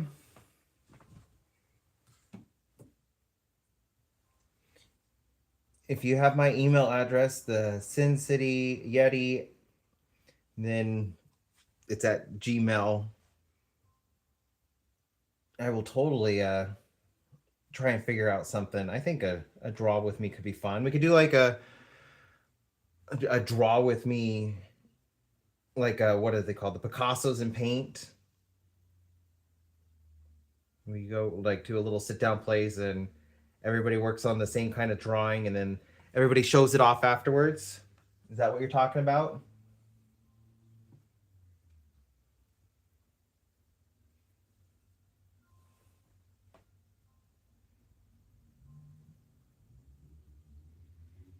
Right, Vex? Yeah. I love the create this book videos.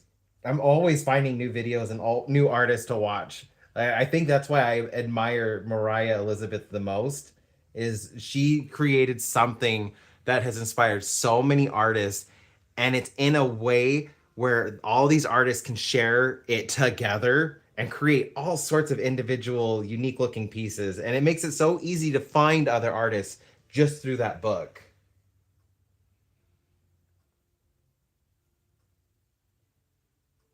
Seeing where other artists take their prompts.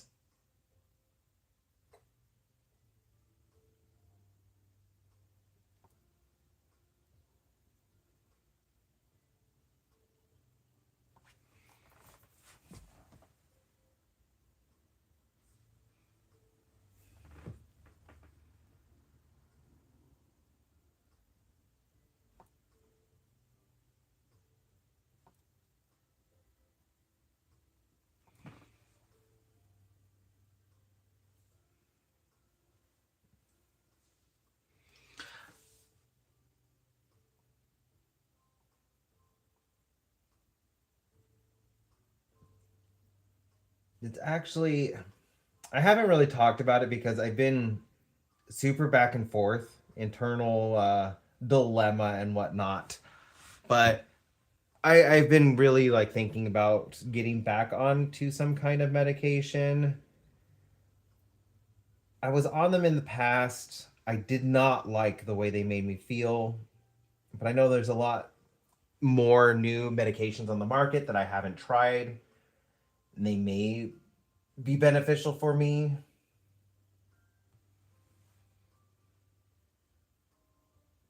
Because there are parts in my life that I do struggle with. There are parts I excel at, and then there's parts I struggle with.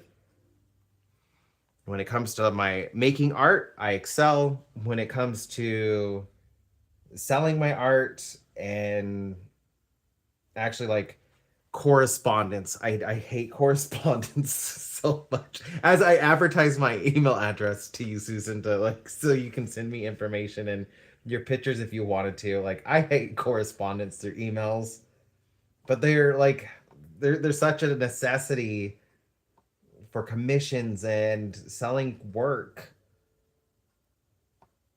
I feel like medication would probably help me stay focused because I know what I need to do and I will sit there and just not do it.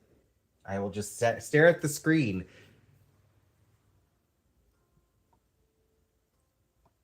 And I'll be internally in my head telling myself, like, you know what you need to do? Open the email. And I just sit there staring at the screen some more as I'm screaming internally.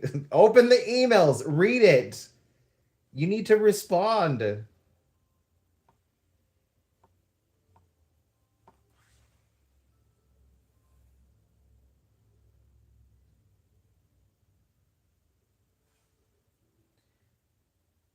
I do have a Facebook. I don't use Facebook. I have removed all the apps and everything. It did not bring out a good side of me. There's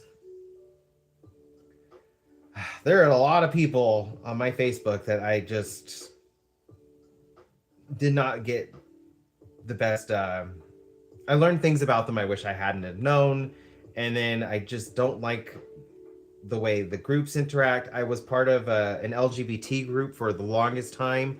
It had gotten hacked and taken over by some right wing group, and like they started trying to like get blackmail information on members of the group. So that was kind of devastating because I was in that group for like 12 years when it had gotten hacked, and they just started deleting everything. So like all the group history and everything that we had in there is just disappearing. They locked the mods out and the admins and just took it over. And like after that, I really like lost all my drive for going onto Facebook. But you can find me on Facebook, Sin City Yeti. I do believe I get notified on Instagram when somebody sends me a message, so then I can go and check it.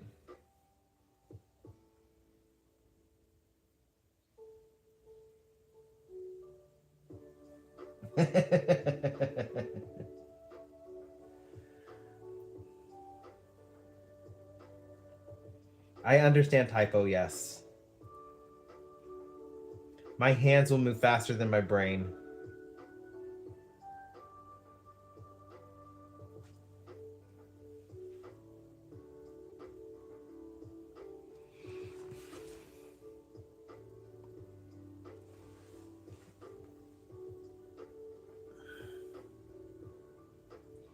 But Sin City Yeti, Susan, you'll see has the same profile picture as my YouTube channel. It's just connected through my Instagram, so like whatever I post on Instagram automatically can post there. I just hardly ever check it. It's just there.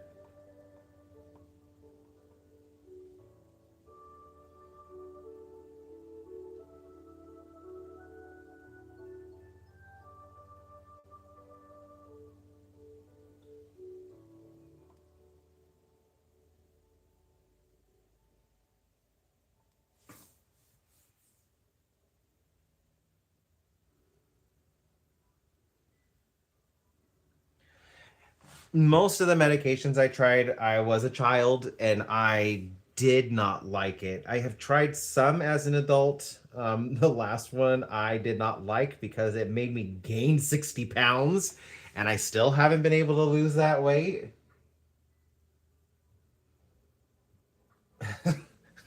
But I know it's part of like, it's just part of finding the right medication for you. And it's a process. I know there's going to be hits and misses. And I know if I find the right one, it would help me lose the weight again.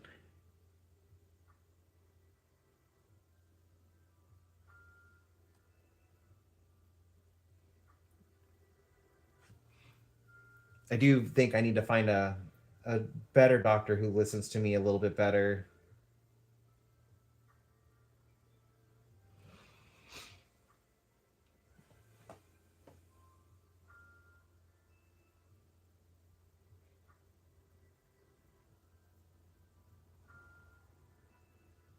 Uh, just Sin City Eddie, and then it's at the Gmail. SINCITYYETI.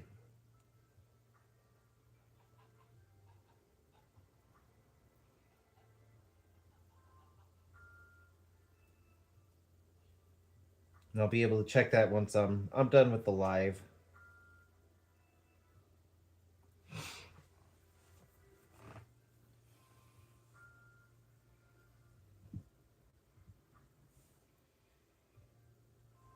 I feel like I'm gonna need to add some of this particular green into the hills. I feel like it's missing and it's causing a little bit of a separation I don't really like.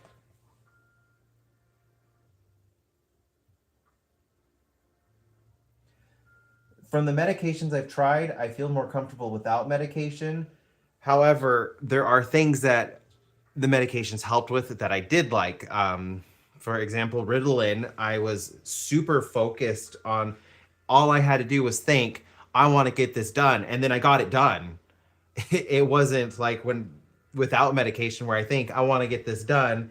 And then it's an entire production to get to a point where I can even work on it. So like with Ritalin, I enjoyed that. I just hated the jittery feeling it gave me, and I didn't feel like I was myself. So there's parts that I liked, and then there's parts that I didn't like.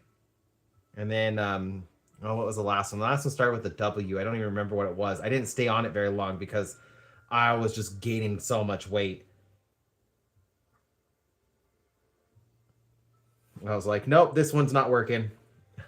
I am not staying on this one. And then it's been about like almost 2 years, and I just have not been able to lose the weight.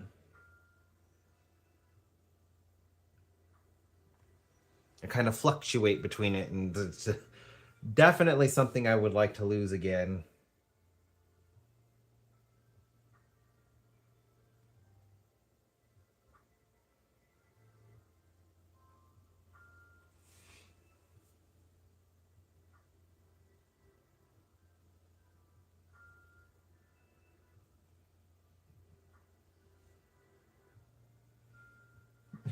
I appreciate that, Susan. Thank you. Oh yeah, I was on Wellbutrin for a minute there too. That one was to try to help me quit smoking. That one did not work. What I think was funnier is when they had me on pain medications from my car accident, the hydrocodone was working better as a smoking suppressant because it made me nauseous.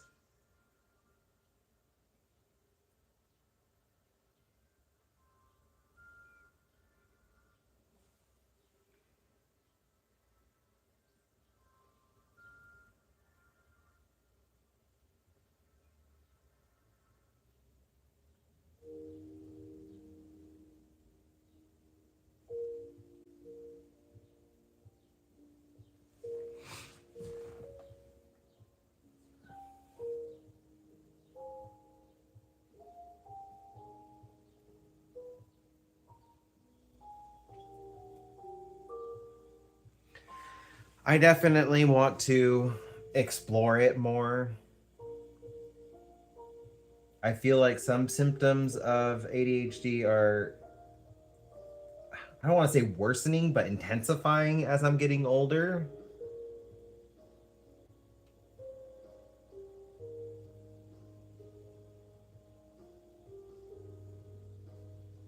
But it's also finding a doctor who listens to me. Like the last doctor, when I had gained 60 pounds, he was like kind of scolding me for gaining weight, but then he wasn't working with me to try to get me onto a different medication.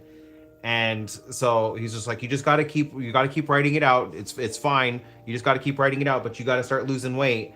And I'm like, the medication is what caused me to gain all this weight. And he wasn't wanting me to stop, so I ended up just taking myself off of it, not like immediately myself off of it. I've kind of know the process of weaning yourself off of prescription drugs. So I just did that, and then he got like really upset with me that I was like, you just didn't stick out the whole thing. And I'm like, I've been on it for over 6 months. I have gained over 60 pounds. I don't think this medication is right for me. And so then I haven't been back to him. And so I need to find another doctor. He was really good in the beginning, and then like just sorry about that, but he just didn't listen to me when I was telling him like I wanted to try a different medication. Right now I'm not taking any medications, but this was the last, I don't remember the name of it, the last ADHD medication I was put on, and I just haven't been on anything since.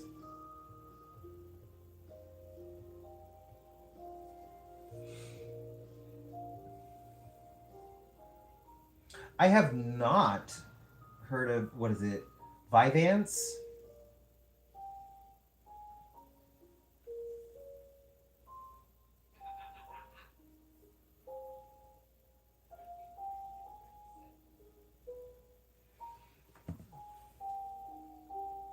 I'm gonna have to try that.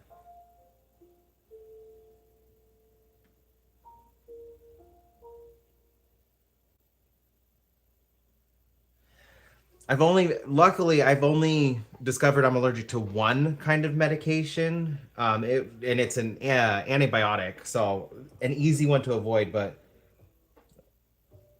luckily, I haven't found any other medications I'm allergic to. But yeah, it was just like 60 pounds. I'm not the biggest I had ever been. When I was in high school, I was over 300 pounds my junior year in high school.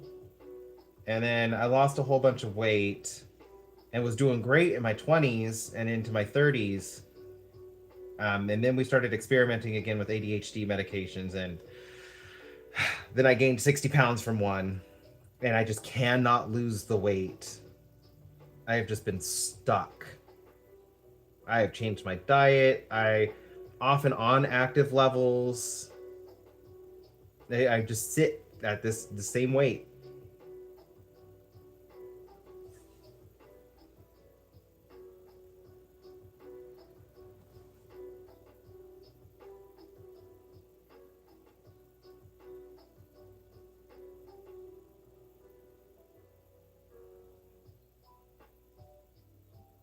Okay.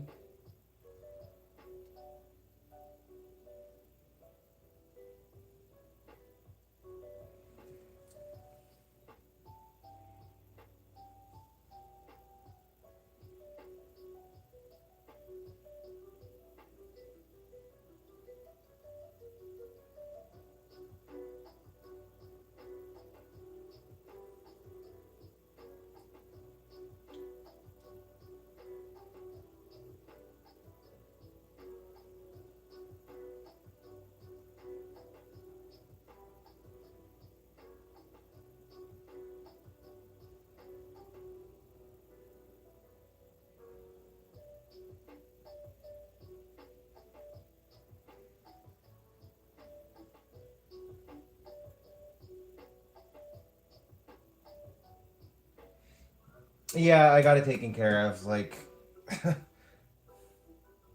that was rude.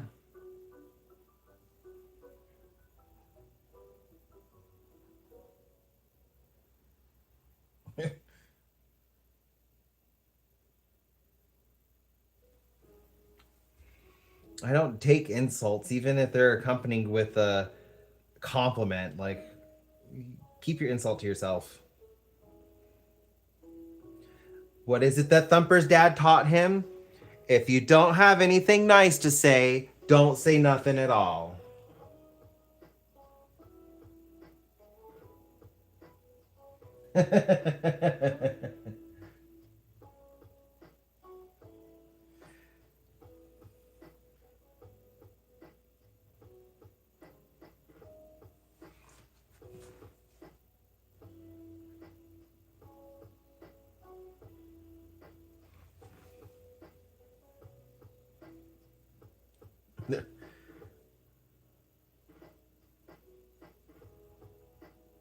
Yeah, what was the other one?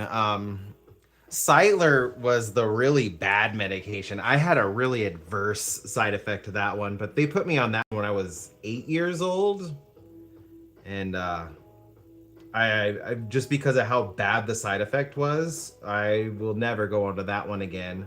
I don't even know if they still make Cylert, but I was not myself with that medication at all.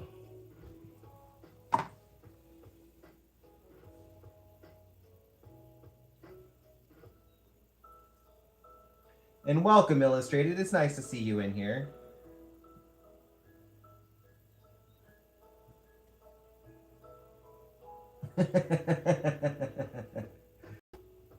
Yeah, it is about money. And that's why I figured it was time to find a new doctor.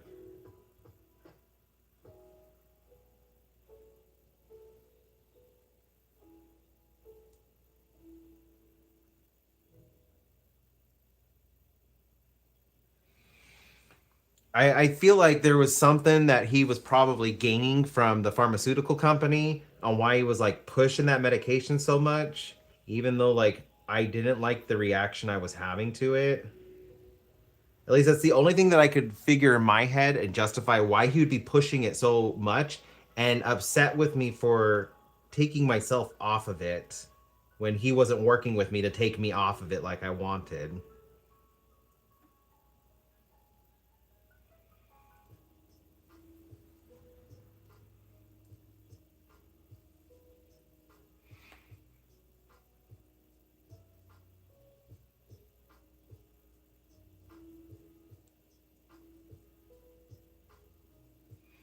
But yeah, I've had the medications that made me feel like a zombie, where like my entire personality just kind of shut down. I didn't like those. I don't like the ones that make me feel super jittery,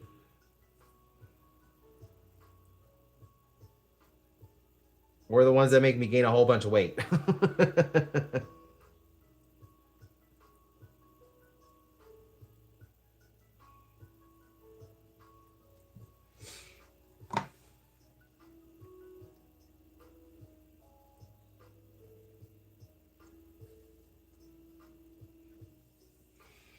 I appreciate that, Heather. Yep, it's time to find another doctor. That's uh that's gonna be my goal next month. Is to get in with a new primary and start the process all over again of working out medications. I will definitely keep Vyvanse though in the back of my mind, so I can talk to see about trying that one because it's one I haven't tried.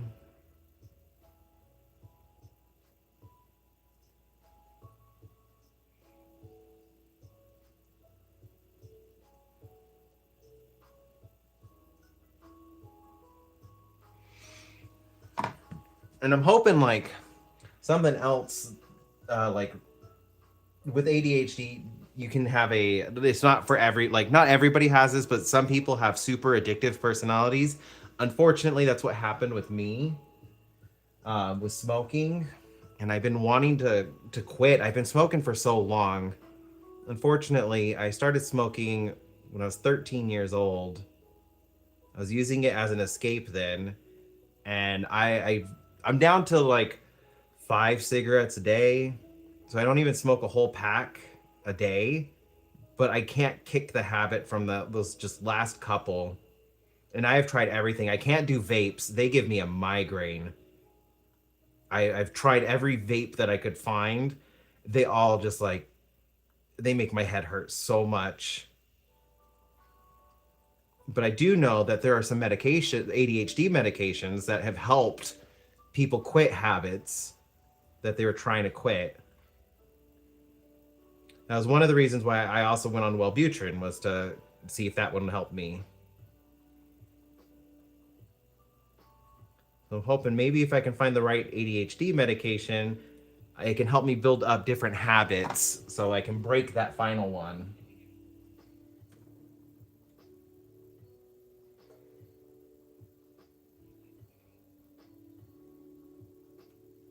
was unfortunately just one of those habits that got started while I was in the middle of some of the difficult periods of my life, and I was using it as an escape. And so now it's a comfort for my brain.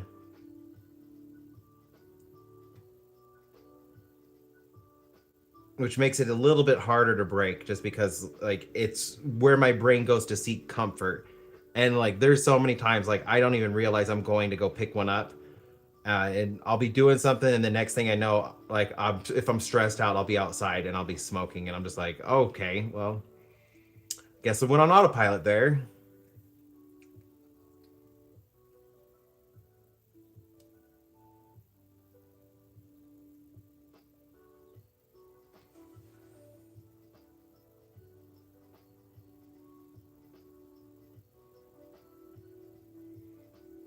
I have tried hypnosis. I did that in Vegas.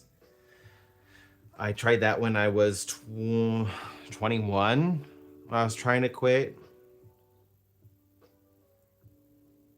We had somebody came to a club that I was at, and he was promoting his services to help people quit smoking. And I went and tried him. It was like weird meditation and affirmations of quitting and envisioning my life without smoking.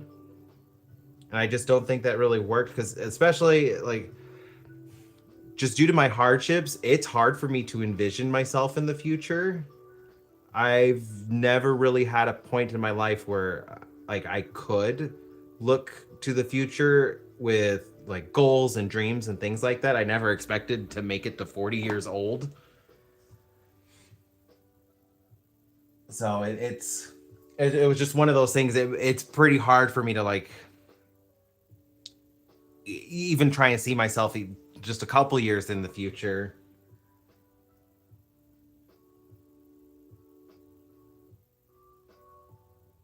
That's another reason I want to quit. I have had my heart checked up, and it could be better. And uh, all of the issues with my heart are from smoking. That's the other reason why I want to quit. But it's like that one habit I can't break. I quit drinking. What was, there's other stuff that I quit too. Gambling. I was able to break the habit of gambling. It's just smoking. Smoking's that last habit, like that, like final bad habit I'm struggling the most with quitting.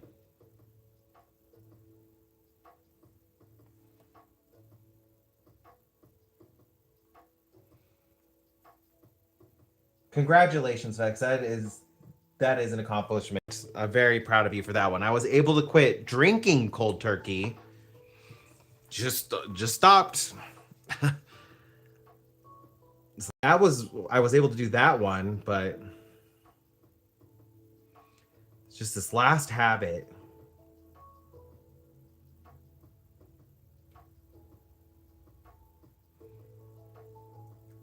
My last psychiatrist that I was seeing is telling me a lot of it is ingrained trauma,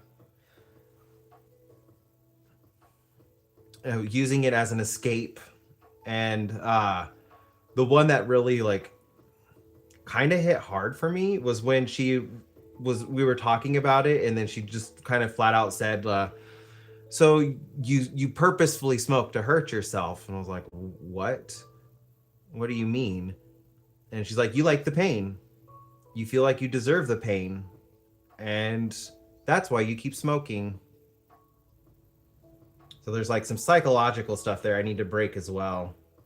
Well, according to her, I should also still see somebody else get a second opinion, but she was just kind of saying that I feel like I deserve it, and that's what's making it so hard for me to break.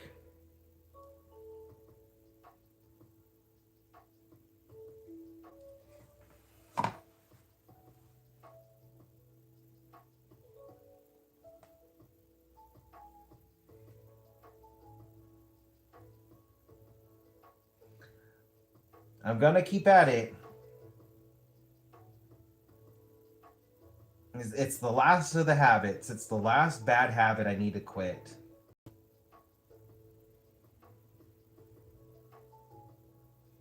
I've taken up gardening. I paint. I take care of the dogs. We go for walks. I cook, bake. I volunteer work with the Humane Society.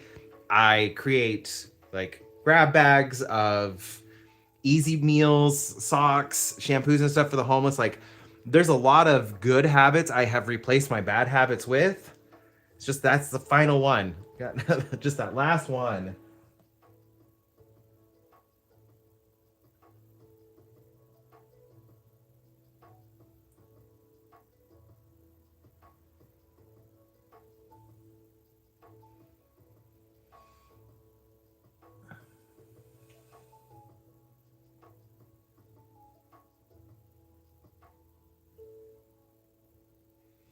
It is definitely it's a combination of things. So according to my last psychiatrist, I liked the pain because subconsciously I feel like I deserved it just because of my struggles growing up and always being the one in trouble and everything was always my fault and I was the one always taking the punishment for anything and everything that went wrong in the adults' lives. So I was the like a scapegoat for all of them. So there's that is ingrained in me, and that's also a constant battle of breaking where like reminding myself everything that's wrong in the world is not my fault and I'm allowed to be happy, but that constant punishment is a really hard thing to like break from. The hand to mouth habit, like my hands are always moving, my hands need to be doing stuff. I've tried fidget toys with that, is still like I then just moved to using the fidget toy in one hand and then smoking with the other hand. And the nicotine, like I know I have the nicotine addiction just because it's almost 30 years of smoking. So like yeah, there's no way I'm not addicted to the nicotine as well. All right, TJ. I hope you have a wonderful night or day or your afternoon, whatever time it may be for you. How's it going, Creative Jargons? We are talking about all sorts of stuff. We've currently been talking on me wanting to and been trying to quit smoking and how it's the last bad habit I have not been able to quit.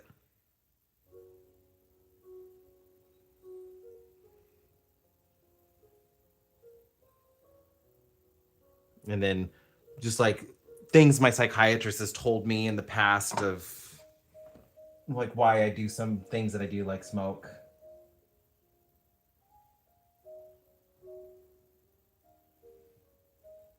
All right, Jules. You have a good night. I will probably binge some of your videos later on when I get the opportunity to.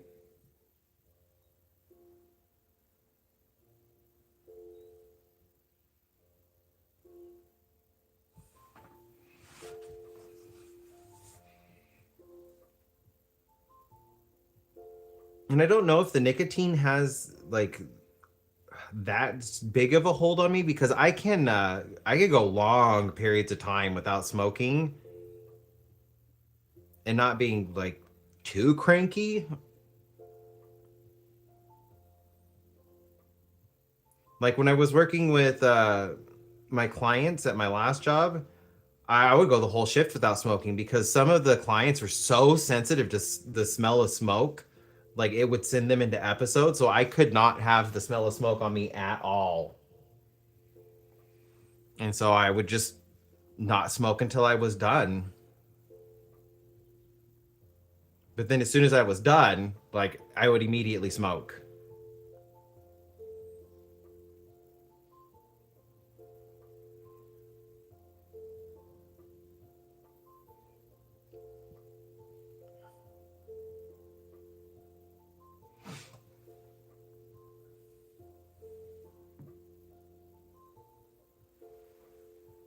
How's it going, Becky? Good evening, good evening. I did get a notification, Vex, so I will look more into that. Maybe like the very least, I could connect the two accounts and I could live stream them together.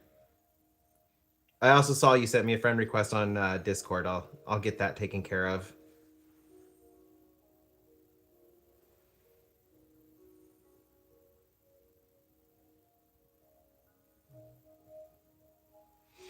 I was 13 when I started smoking. And what was worse is I was in band. I played woodwinds, the clarinet, saxophone, contrabass, and I was in marching band.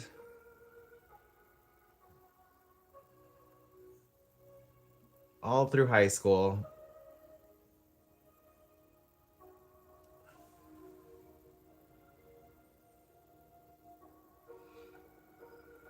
No one in my family smoked. There were like, okay, my mom's side of the family were ex-smokers, and then my dad's brother smoked. Um, but I didn't really see him that much, so there wasn't an opportunity from family members to swipe them. But then at 13, I for some reason I don't even remember where I got it. I got my first one. It was a Marlboro Red. And I got hooked after that last one.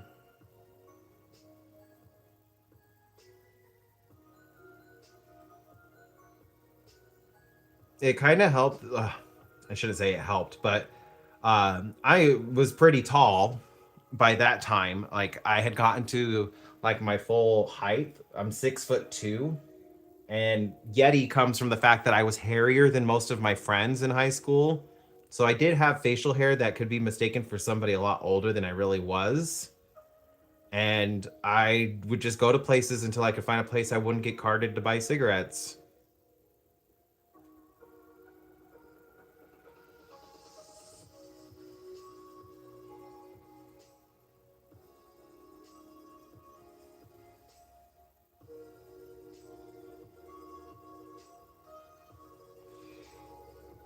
Yeah, I smoked Marlboro Reds up until I was about 19. I switched to Marlboro Mediums, and then they came out with the Marlboro Smooths and the Camel Crushes. I was smoking those for a little bit, and I ended up switching back to Marlboro Skylines, and now I'm on American Spirits. Like I can't.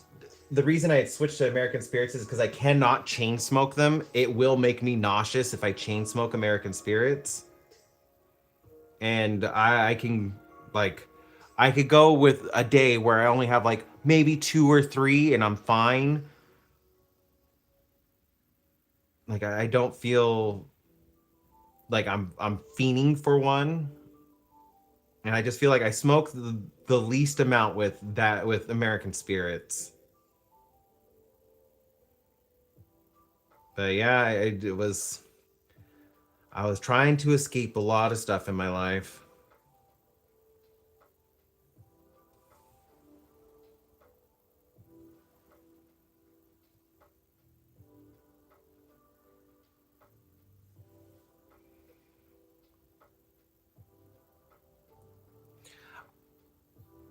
Yeah, college days, smokers wall. Same thing in high school. I was smokers walls disappeared while I was in high school. So 2000, 2001, this our school still had a smokers wall. And then 2001, 2002 school year, all of the schools in Clark County in Las Vegas, all the smokers walls disappeared. So my freshman year in high school, we still had a smokers wall, and then my sophomore, junior, senior year, they were gone. So like I was there when smokers walls disappeared at schools. It didn't stop the kids, but they had to go further away from the schools to do it now.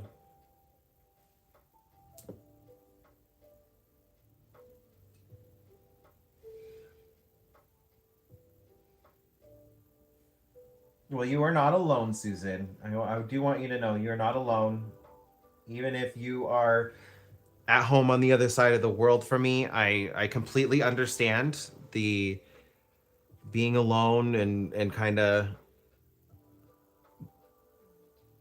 feeling like you don't have anybody else in the world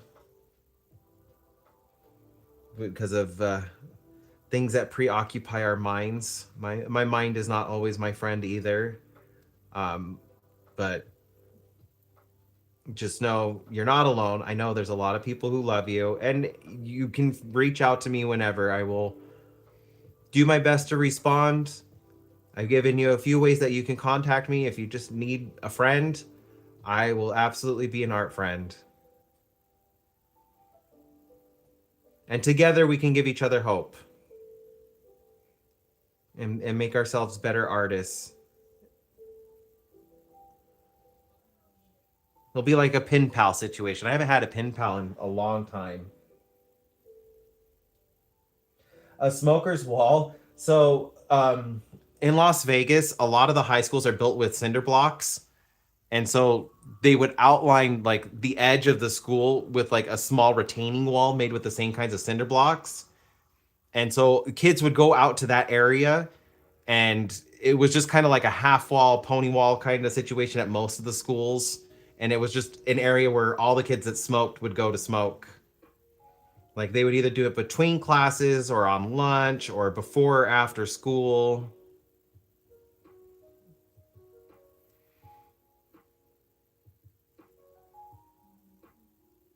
As all of the teachers used to say, it's where the delinquents went.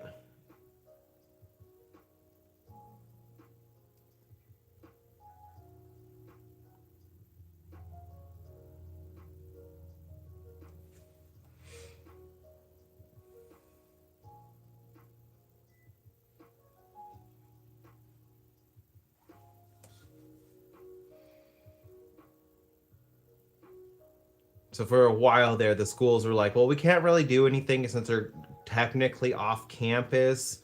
But then like something changed within the school district from the school 2000-2001 school year to the 2001-2002 school year.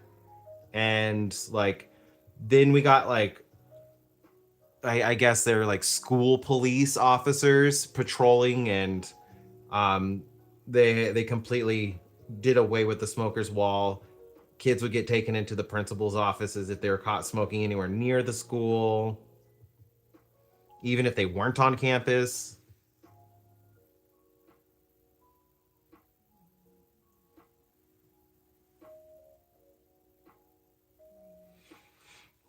You have my email now. You got my Facebook. I'm not on Facebook that much, but you got my email, and you feel free to send me stuff anytime. I'll check it when I can, and then of course, like I'm always posting on YouTube.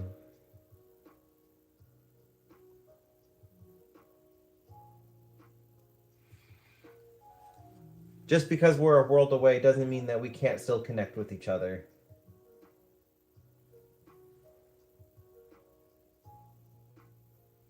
All right, Becky, you have a wonderful night. I hope you sleep well and have some sweet dreams. I'm almost off of camera.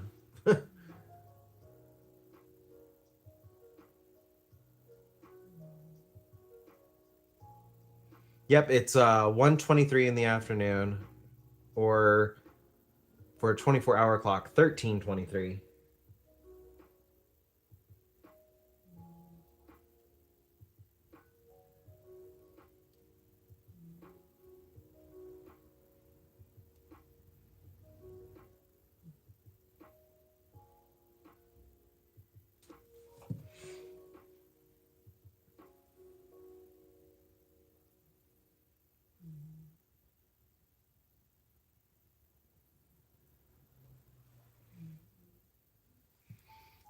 I will keep you in my thoughts. I'll light a candle for you today. I'm not like super spiritual, but I do like to light candles for people that I feel like could use a prayer or thoughts. Just think about them and what I would like to see for them. And then I light a candle. It's like I'm making a wish to the universe.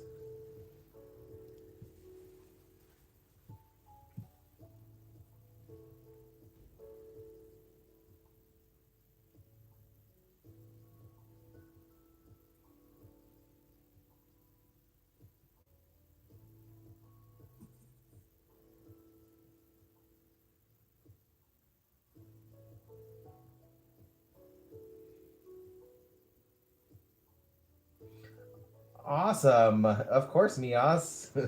I am glad to hear it. Or Eminem.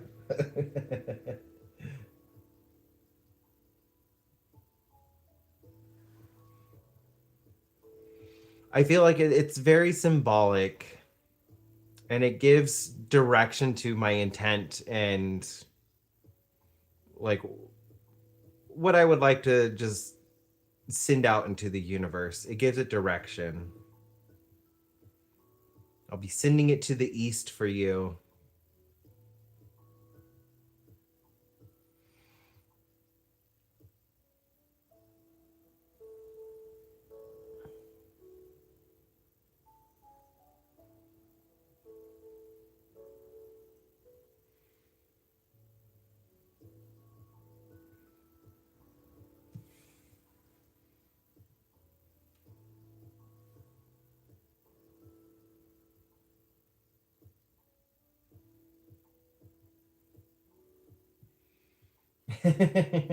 There is nothing wrong with having cheat meals.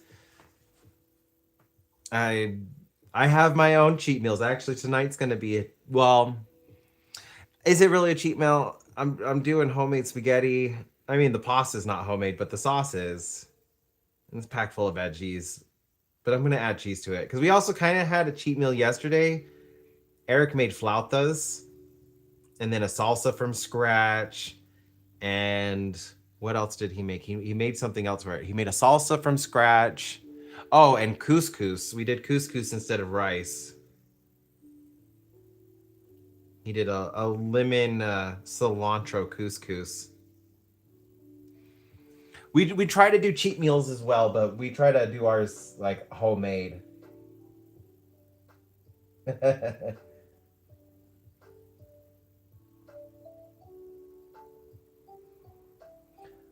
Thank you so much. I'm glad you enjoyed it, Mios. I hope to see you again as well.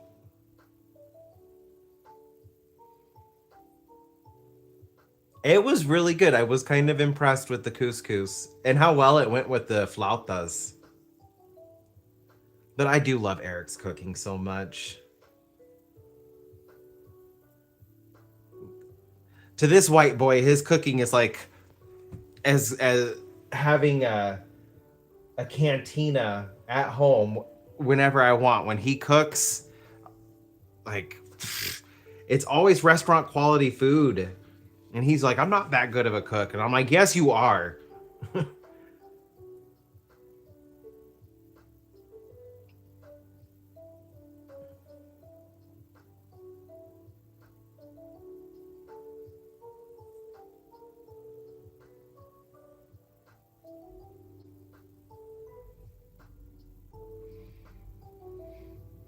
I love his cooking so much.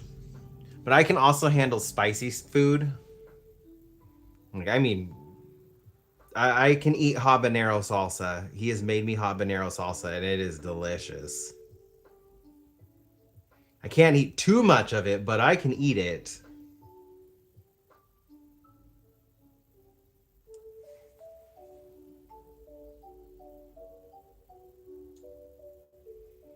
Oh,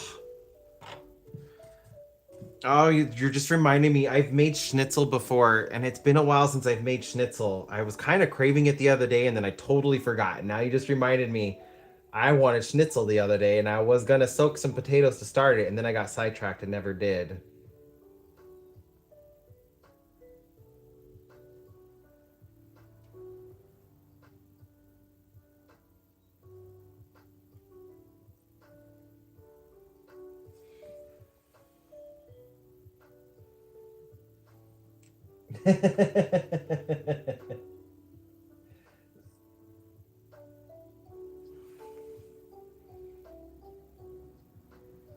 I used I'm not perfect. I've gotten a lot better as I've gotten older, but I used to be a sweet eater at night.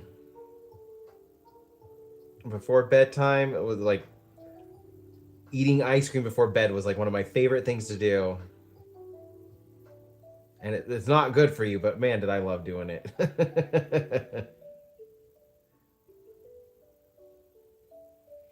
Mint chocolate chip with a little bit of chocolate drizzle.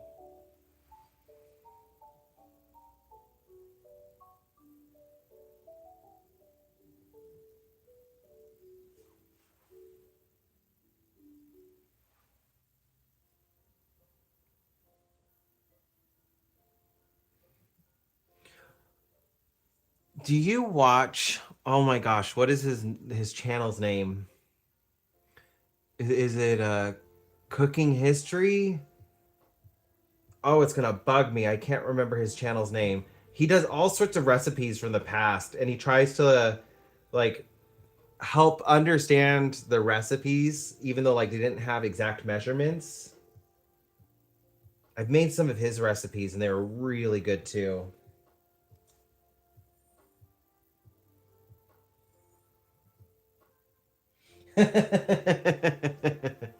I'm a little further north of Vegas.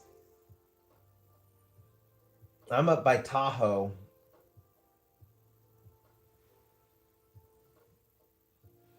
Max Miller cooking history, yes.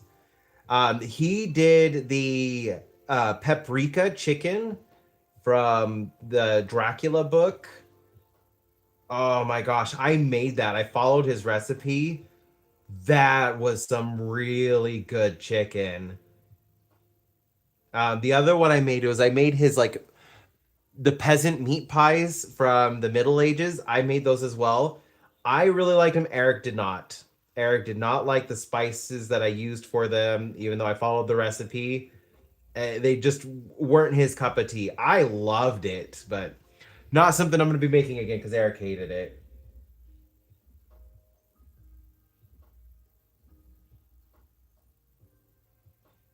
Yes, we're up near Virginia City. You can go see like the Comstock museums that are out there, all of the old Virginia City buildings and everything. There's even one I think that's dedicated to Mark Twain because he used to frequent it. Carson City's really close, with also got a whole bunch of history. The Lake Tahoe is so pretty. We're just a short drive away from Sequoia National Park, Mammoth,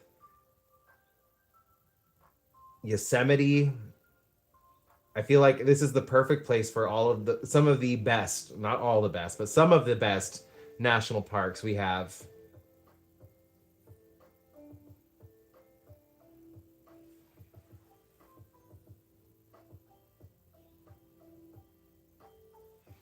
I have not been to Yellowstone yet, so I can't say like it has the best parks because I feel like I would love Yellowstone.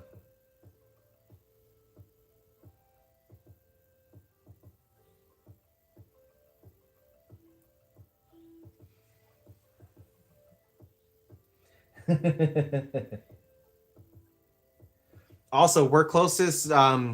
Reno is closer to the certified black. What is it? The certified dark sky. We have the darkest skies in the continental U.S. They're in the middle of Nevada, like out near what is it? In the Great Basin, Cathedral Gorge.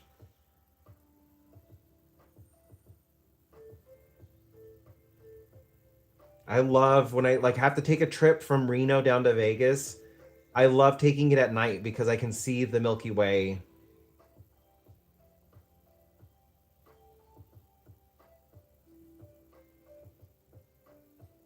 even though it's a 9 hour drive.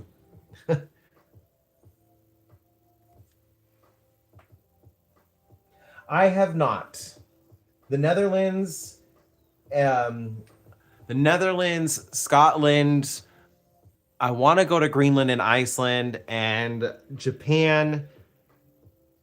Like they're at the very top of my, if I can travel anywhere in the world, those are the places I'm going to be looking at first. Well, and Germany's on there as well. I am German.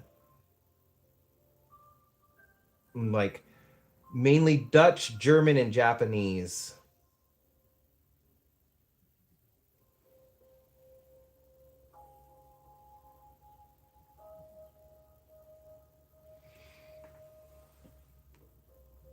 No, Netherlands is on the list. I do want to go to the Netherlands because of the fjords.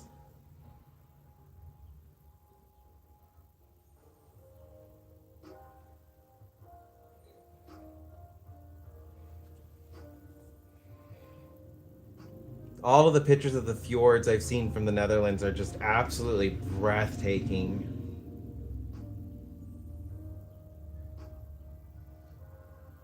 I have a thing for Rocky Mountains.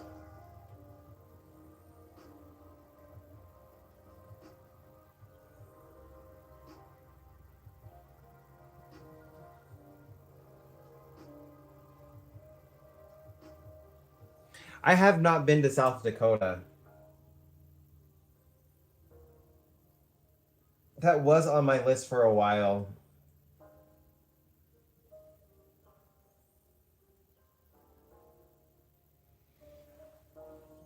I have been to Wyoming though. I couldn't get over how flat the state was.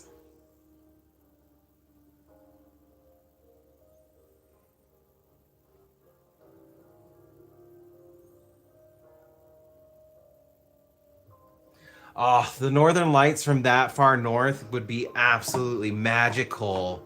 We've gotten a couple shows down here, nothing to what I've seen like in pictures compared to the Netherlands and Norway.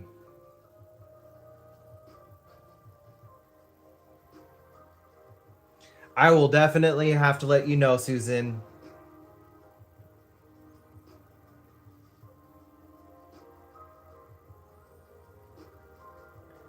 Maybe I can make it happen with YouTube.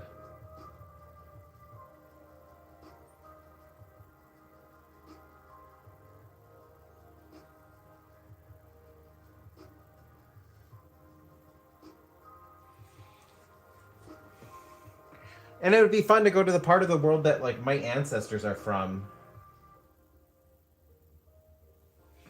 Like we were part of the Schroeder clan. What I found out from my mom. I know our coat of arms is a stag beetle, which I thought was really cool because it was the first time I'd seen an insect as a coat of arms for a family.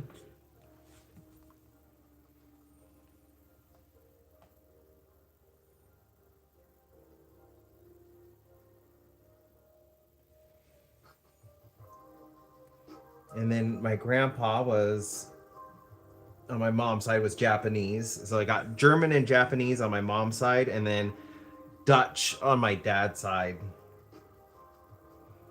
The Mitchells and Hoffmans.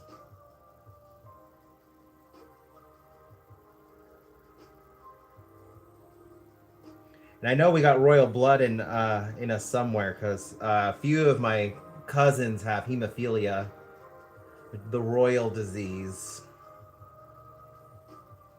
I don't know how true it is, but my great grandma, when she was still alive, she had mentioned a couple times that she had gotten a letter from the Dutch royal family kind of excommunicating her because she was pretty close to like she was close enough to the bloodline, but she hadn't lived in Europe for too long that they're like, we just need to make sure you're aware that you have no claim or title to the royal family. And she used to brag about that. I don't know how true it is. I mean, I would have been 6 years old when I saw that letter. She said she got it in the 80s, right before I was born.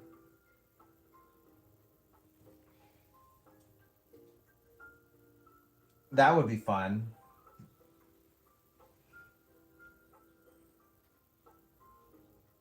I have not been on very many boats, let alone a sailboat. Okay, I got that corner done. Now I need to finish this corner. And then I'm done with the clover.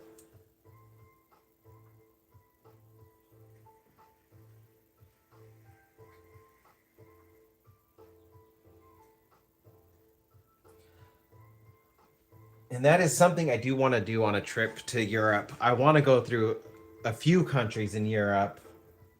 And I want it to be like an art vacation.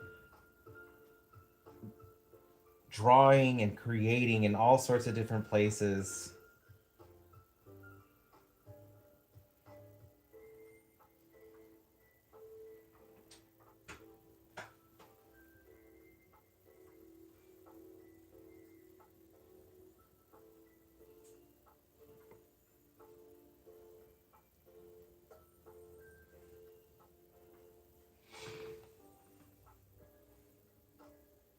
Yeah.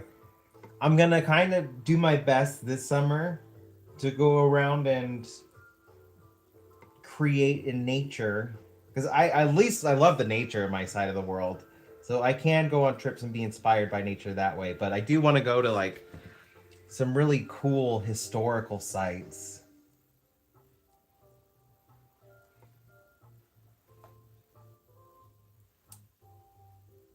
Like I don't know, it'd be really cool to like find a castle that you can like go and visit and just spend like an hour or two just drawing inside of an old castle. I kind of am pulling inspiration from Chantel's video where she did that. We don't have anything like that here.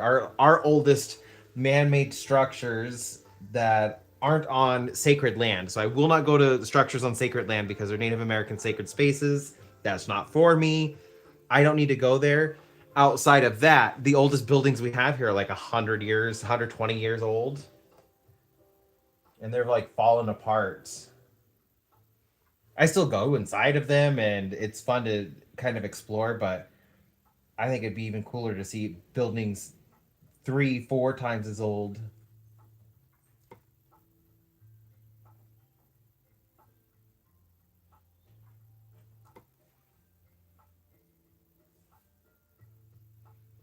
How's it going, Curve Pedal? That's pretty freaking cool.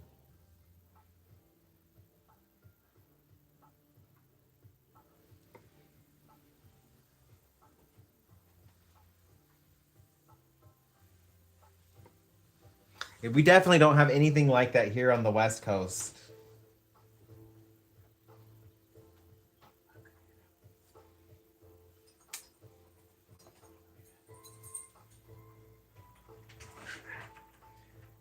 That is an old church.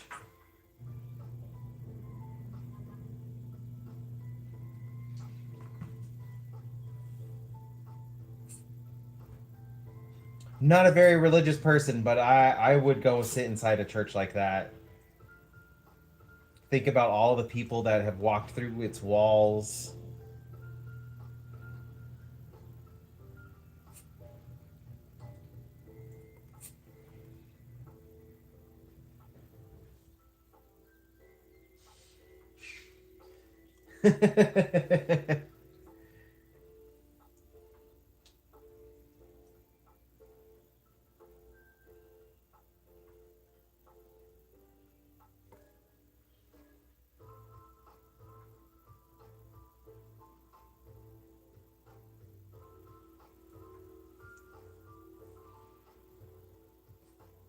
I have not been on the ocean too many times, so I would not know if I would get seasick or not.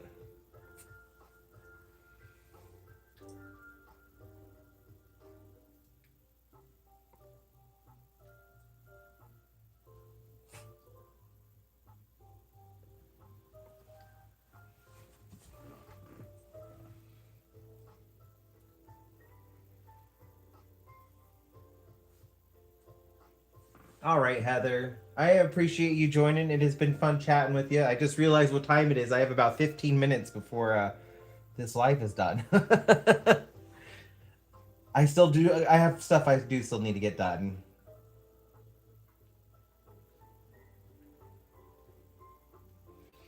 So unfortunately, 3 hours is my limit for this stream. I'll need to try to come do a longer stream.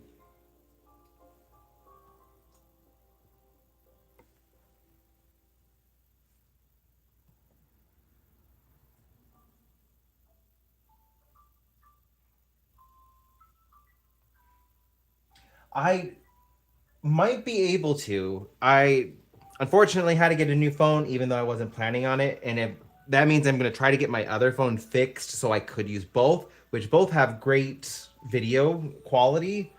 So maybe I can do that soon. I appreciate the tip, Curve Pedal.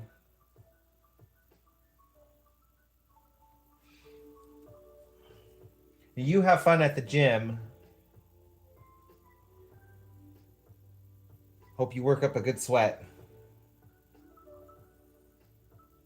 And if anybody in here likes Pokemon stuff, check Curve Pedal out. He does some really cool Pokemon art with Photoshop. Takes elements of real live animals and then manipulates them to fit in with Pokemon and the Pokemon aesthetic that works for him. And he creates some really cool looking realistic Pokemon. So if you're into that kind of stuff, like photoshopping and photo bashing, check Curve Pedal's channel out. He also does other stuff, not just Pokemon, but he does do a lot of Pokemon. I've been following him for a couple years now. We met on Instagram. He's a pretty good guy. Loves holding contests and getting involved with his audience.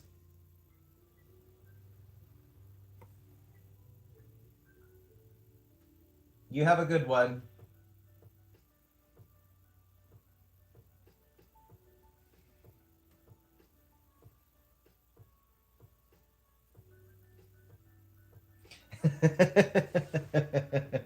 ah,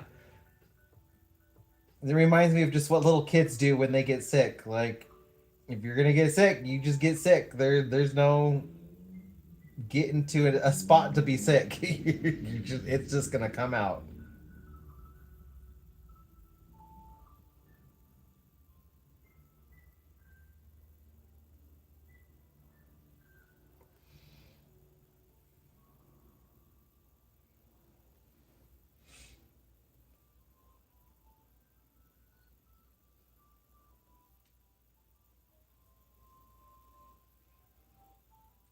Ooh, that sounds so cool though. I have not been snorkeling. I've been to like Catalina Island and I've been to islands off the coast, but never to go snorkeling. Kind of jealous of that one. But if I ever do go snorkeling, like, and I could pick where I want to go, Australia. I want to go to the Great Coral Barrier Reef. That's on my bucket list. I want to go snorkeling down there, even though like I'm getting older and I'll probably like be good for an hour and then I'll be like, I'm tired. I need a nap.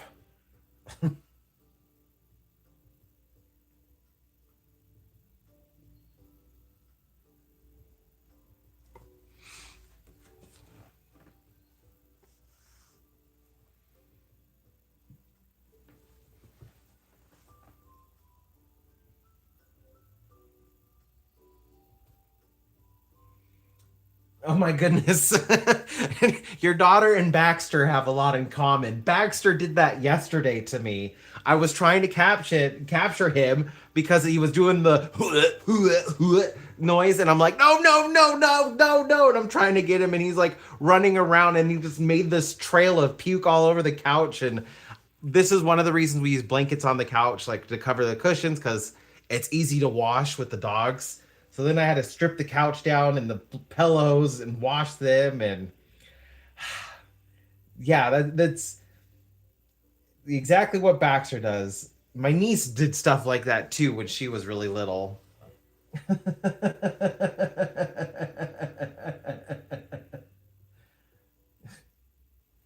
Like trying to get him like no, no, no, and he thinks he's in trouble and I'm like, you're not in trouble, it's not anything you can help, but why didn't you just stand still? I would have taken you over to the hardwood floor Or even better yet, I got would have gotten you outside. I could have just hosed the concrete down.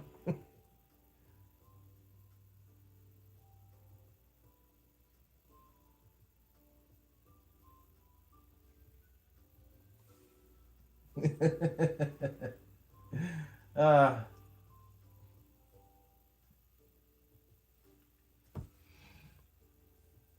well, I'm almost done with the clover. I'm really happy with the way it's looking. It definitely brought this front area to life a lot.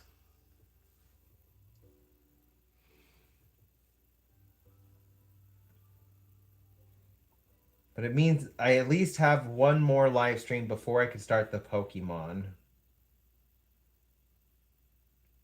And to be honest with you guys, I'm a little nervous about it. I don't know if I want to start the Pokemon off camera or if I just start them on camera because I'm not still not even sure of their poses.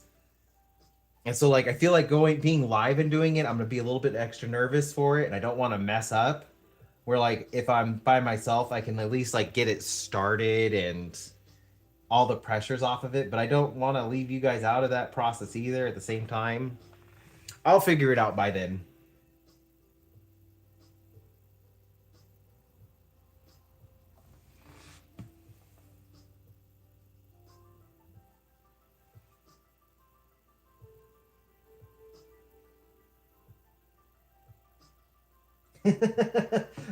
That sounds fun. Are they like the fish that they use in nail salons? They had a place in Vegas where you could put your feet into a tank and little fish would like clean all of the dead skin off of your feet. I never did it myself. It kind of creeped me out a little bit. And I don't like my feet being touched. So like, it kind of creeped me out.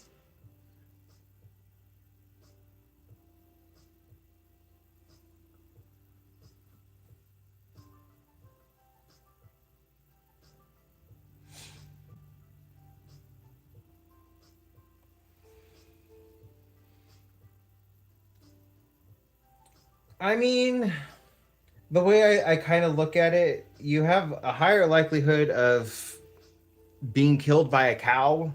And I have been around so many cows in my life that if I go because of a shark, well, I guess that was the way I was meant to go because I was more likely to be taken out by a cow.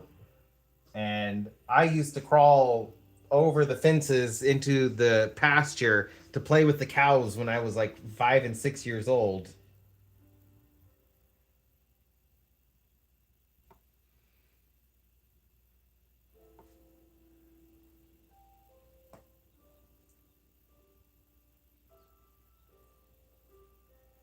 That's true. You don't have to pay for it because it was an expensive pedicure in Vegas.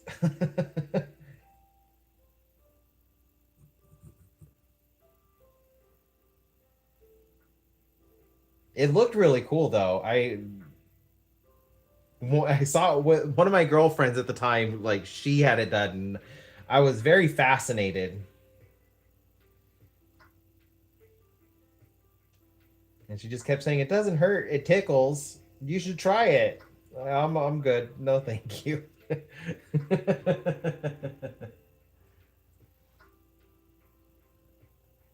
We don't have so many cows here in Nevada.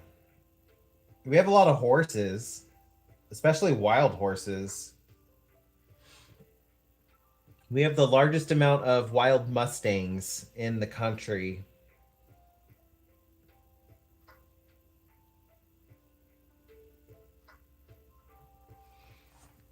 but not really a lot of cows. I kind of miss cows. I get nostalgic driving by them and smelling them. I know it grosses out a lot of other people when they smell cows, but I don't know. There's something kind of nostalgic about it for me.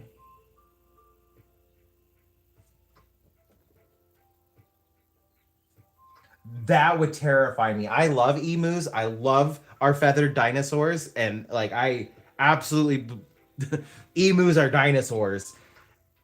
I cassowaries are my favorite living dinosaur, but like that would freak me out because emus could decimate you.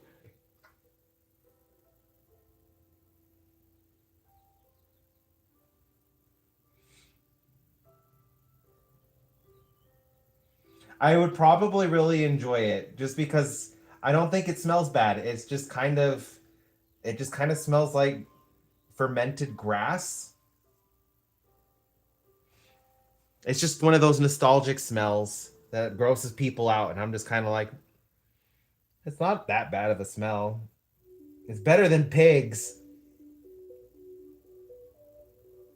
Pigs stink.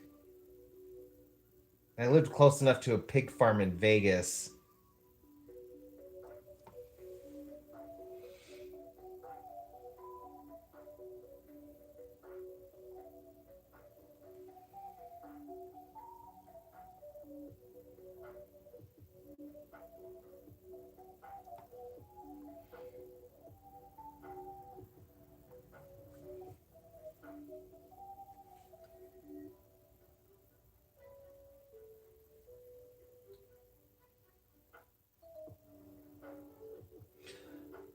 How strange. And now, like, if emus ever become established, like wild horses are established here in Nevada, it's going to be because of people. And, like, you're just going to have emus in Ohio now. It's very random and terrifying, though, because, like, I love the birds. They are terrifying birds. Their claws are what, like, just kind of freak me out. I've raised so many birds in my life. I know how unpredictable birds can be. And so, like, just thinking about that, like, the bird just looks at you wrong and is like, I don't like you anymore. It's just going to gouge you.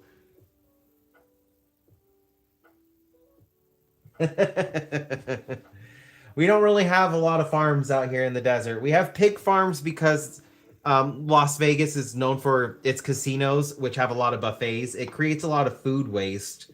And so naturally, pig farm ended up opening up to take care of all of the food waste. So they had the pig farms there. That was about it. There really weren't very many other farms in Vegas. Same thing with here in Reno. There are some. There's more than there were in Reno or in Vegas, but not as many. Now, when I was in California, yeah, we were surrounded by farmland. Orange groves, grapevines, orange groves to the south, like where I grew up in Porterville. Orange groves were to the south of us. The grapevines were to the north of us. We had cows surrounding us on the east, and to the west. What was to the west? I think it was more produce. I want to say it was spinach. I am not sure like exactly what it was, but I do remember it being very leafy. But I want to say it was spinach. But like we were just surrounded, and it was just like hundreds upon hundreds of acres of farmland surrounding us in all directions.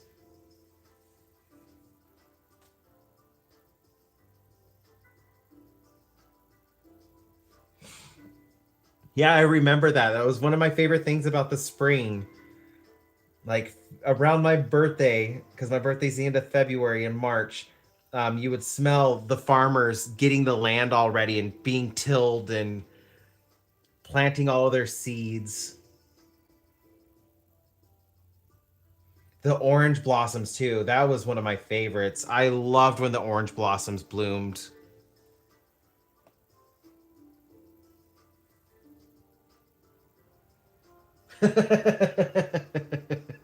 I would not have guessed cabbage smells terrible.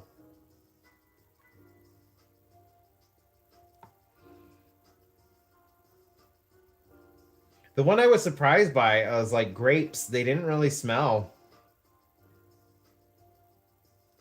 like I would see the flowers and the grapes, and I would always wonder because grape flavored stuff was my favorite. I always wonder why I couldn't smell the grapes like I could smell the oranges. And that is a very distinct smell. I remember like the flowers would go everywhere, and they're kind of waxy feeling. But I love the way that they smelled. And candles that say they're orange blossom don't come anywhere close to like actual orange blossoms. Their scent changes too much when they're not on the tree.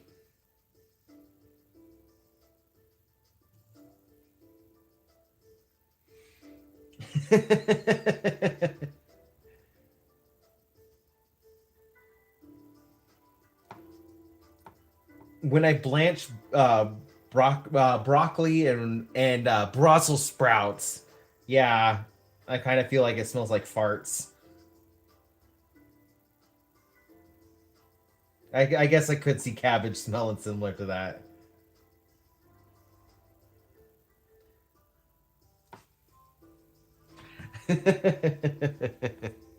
All right. It is time for me to go ahead and finish for the day. I do still got to get some chores done, and I'm gonna need to start prepping dinner, especially since I'm cooking a sauce from scratch. I do appreciate everybody who joined in. I got quite a bit done. Only a little bit of the clover field left. Just this area. If it can be on camera. Make sure it's on camera. Just this little area. And then I need to add in some of the clover flowers, some dandelions, and I'll move on to the Pokemon. I'm sorry, Susan. I wish I could stay out a little bit longer. I do still got to get some stuff done. So 3 hours was my limit today. I will try to do a longer one next weekend because I can plan ahead of time for it. So I will do my best to do a longer live next weekend. And yeah. Thank you so much, Travis. I appreciate it. It is really coming along. Thank you so much, Rory, Vex, Susan Illustrated. I appreciate you guys so much. You made this live a lot of fun. So I hope you all stay safe out there. Don't get lost. Don't get stolen. You all have a wonderful day, evening, night, morning, whatever time it may be for you. Bye, you beautiful people.